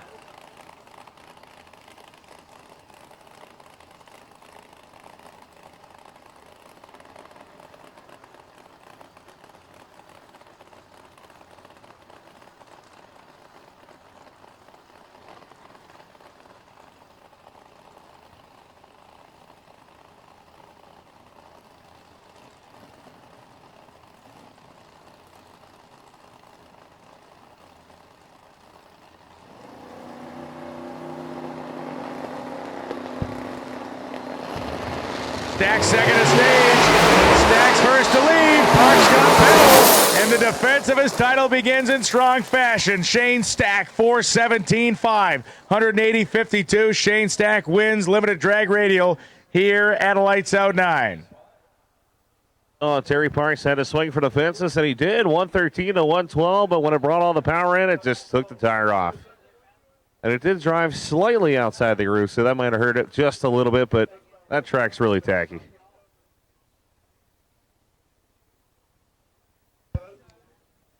There are literally 2 more cars in competition to go down the racetrack. And then there's 2 exhibition cars to run down.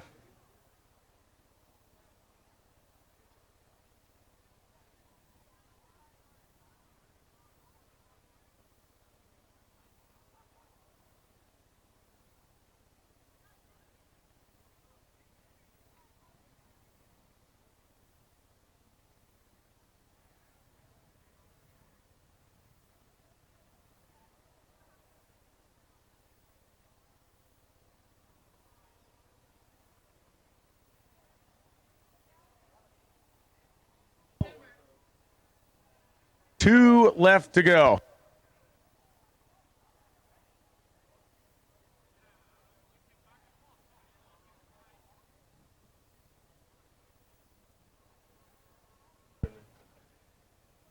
So a $50,000 payday for Stevie Fast Jackson, Phil Schuler, and the crew. An awesome effort. Thank you very much.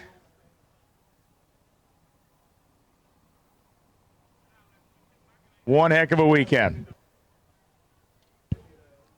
Bill Bollet pulling off the racetrack after collecting $37,000. He's pulling off, he's driving it. Yeah, he's driving it back to the pits. That's a boss right there. 37 grand in his pocket. Got to idle that turbo Mustang back to the pits.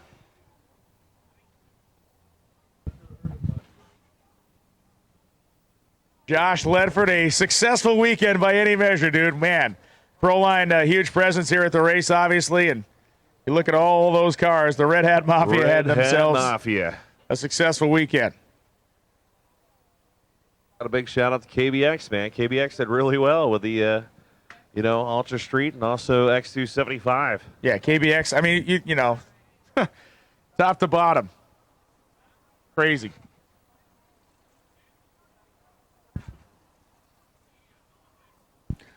I mean, obviously not in any hurry because it's about 1 o'clock in the morning. But if we want to sort of start those cars and run them down the racetrack anytime soon, would be kind of awesome. Just to officially have a time of finish. All right, don't forget, coming up right after this pair is going to be open testing for the rest of the morning. So we're going to have open testing until 7 a.m. No, I'm just kidding. Yeah, all of a sudden some guy's going to start warming up a car in the pits. Once again, you got to come up to the timing tower to get paid. If you are owed money because you earned it by finishing in the quarterfinals or better, you got to come up to the timing tower to get paid.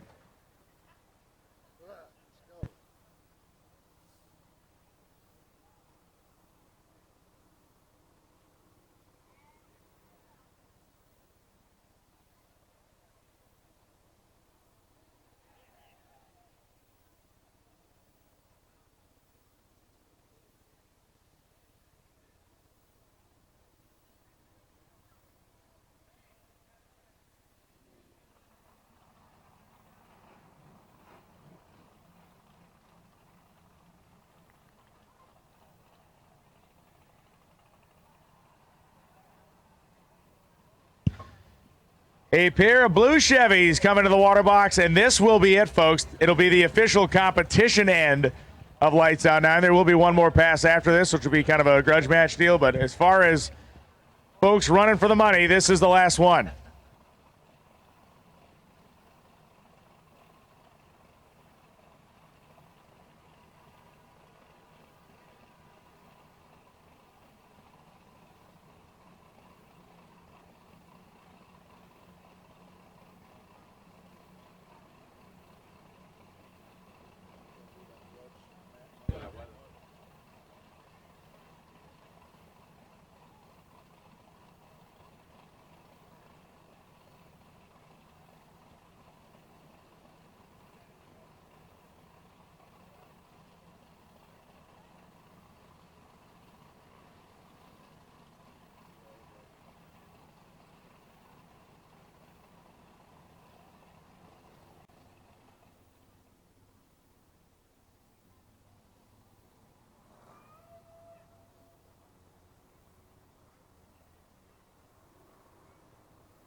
Well, I am proud to report that unless something bizarre happens in the next 5 seconds, our hot streak of 9 races in a row without running a person over is maintained. 9 lights out races, yeah. We have one of those days without an incident at work boards that we're going to flip over to 9. Natural selection has avoided South Georgia Motorsports Park 1 time again. Lee, why don't you lean ahead and hit that button? One more time. Don't be afraid. It can't hurt you. It's more afraid of you than you are of it. Not true. That's not true. Okay. There you go. There you go. Like Peter Griffin says, there you go. Charlie Johnson and Mike Terry. This is the final of Lights Out 9. Limited 275. It is Johnson from Grand Ridge, Florida, and Mike Terry from Round Rock, Texas. Mike Terry's a pal of Billy Stockland. Stockland's out here having fun this weekend, racing with his buddies, helping tune the car up. Terry has driven it like a boss, and Charlie Johnson has crushed it as well. Off we go. Oh, and it's going to be Mike Terry going down the Southern Racing Equipment side. The Limited 275 winner this weekend is Mike Terry, as Billy Stockland and his buddies pick up another big check here at Lights Out 9. 463.11, 51.66 for Terry, and Charlie Johnson goes 10.41.0 at just 61 miles an hour. The race, the event, all of it's over. And now Jay Bodie and Scotty G want to have a little bit of a grudge race down here, a no-time situation, and that will be the bitter end of our festivities here. We're going to be back a month from now, give or take, for the Sweet 16, $101,000 to win the richest radial drag race that this place has ever seen. One last opportunity to pick your side here. Yeah, that's right. Get your money out. That's Bodie and Scotty G. G-Unit. The Willie Dog. Willie Dog is done passed out. That's right. So who do you got? Put your pointers up. I got both lanes right here. It's going to end up in a tie. We're going to end up in a tie. So Bodie finds reverse to the left-hand side. What is going to happen here? Ken the man from California. Bodie, baby. PTP doing a tuning. Going to take out Scotty G. The G-Unit. Peter, the crew out there, look at that. Who do you got? Get your dollar bills out. This one guy is pointing to the right-hand side, and he's looking at nobody. As far as I know, this is the final run. No, this is it, Lee. Don't you dare try to tell me there's anything else coming. Rican is about to fall off the wall.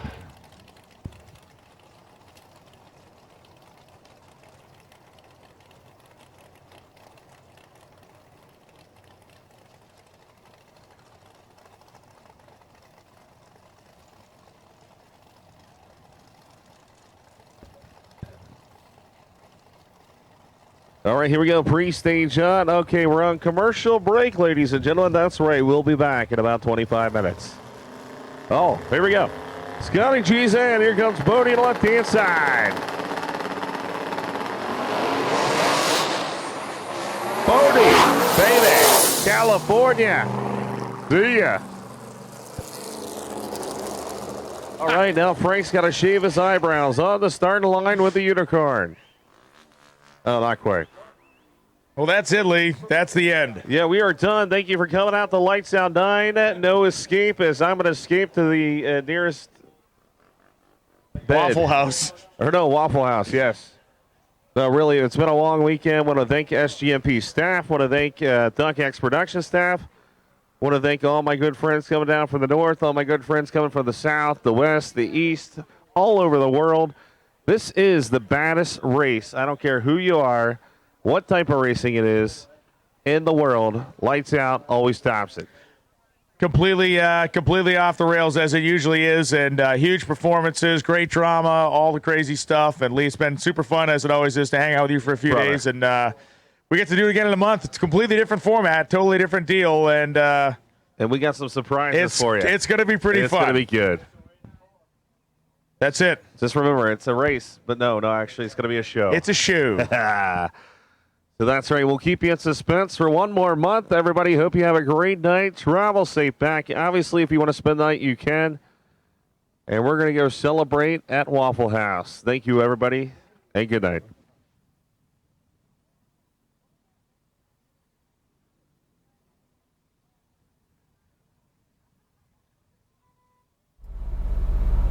We made it. 5 days. How many hours live? We had three little blips. Two of them, actually three of them, all three of them were self-inflicted. All I can say is thank the good Lord. We have figured this deal out finally, and I think it's pretty apparent that we know where the problem was. Alrighty, thank you, YouTube. Thank you to everyone that came by. Guys, just a quick look here a little bit ago, and we were already 2 or 3 million minutes higher in viewership right now, and that's just the live stuff. That doesn't include people watching the recorded stuff afterwards of this year's event than the last 2 years. So again, thank you so much for coming by. We have some great advertisers and supporters that we are going to thank one more time, and we are going to get out of here before well, we're just tired. All right, thanks guys for coming by. Please do us a favor, stop by, tell these folks how much you appreciate everything that they do for us and they do for the sport, because without them, we're not here. Guys, we will see you in 3 weeks from Reynolds, Georgia, and from Darlington Dragway. Alrighty, good night, gang.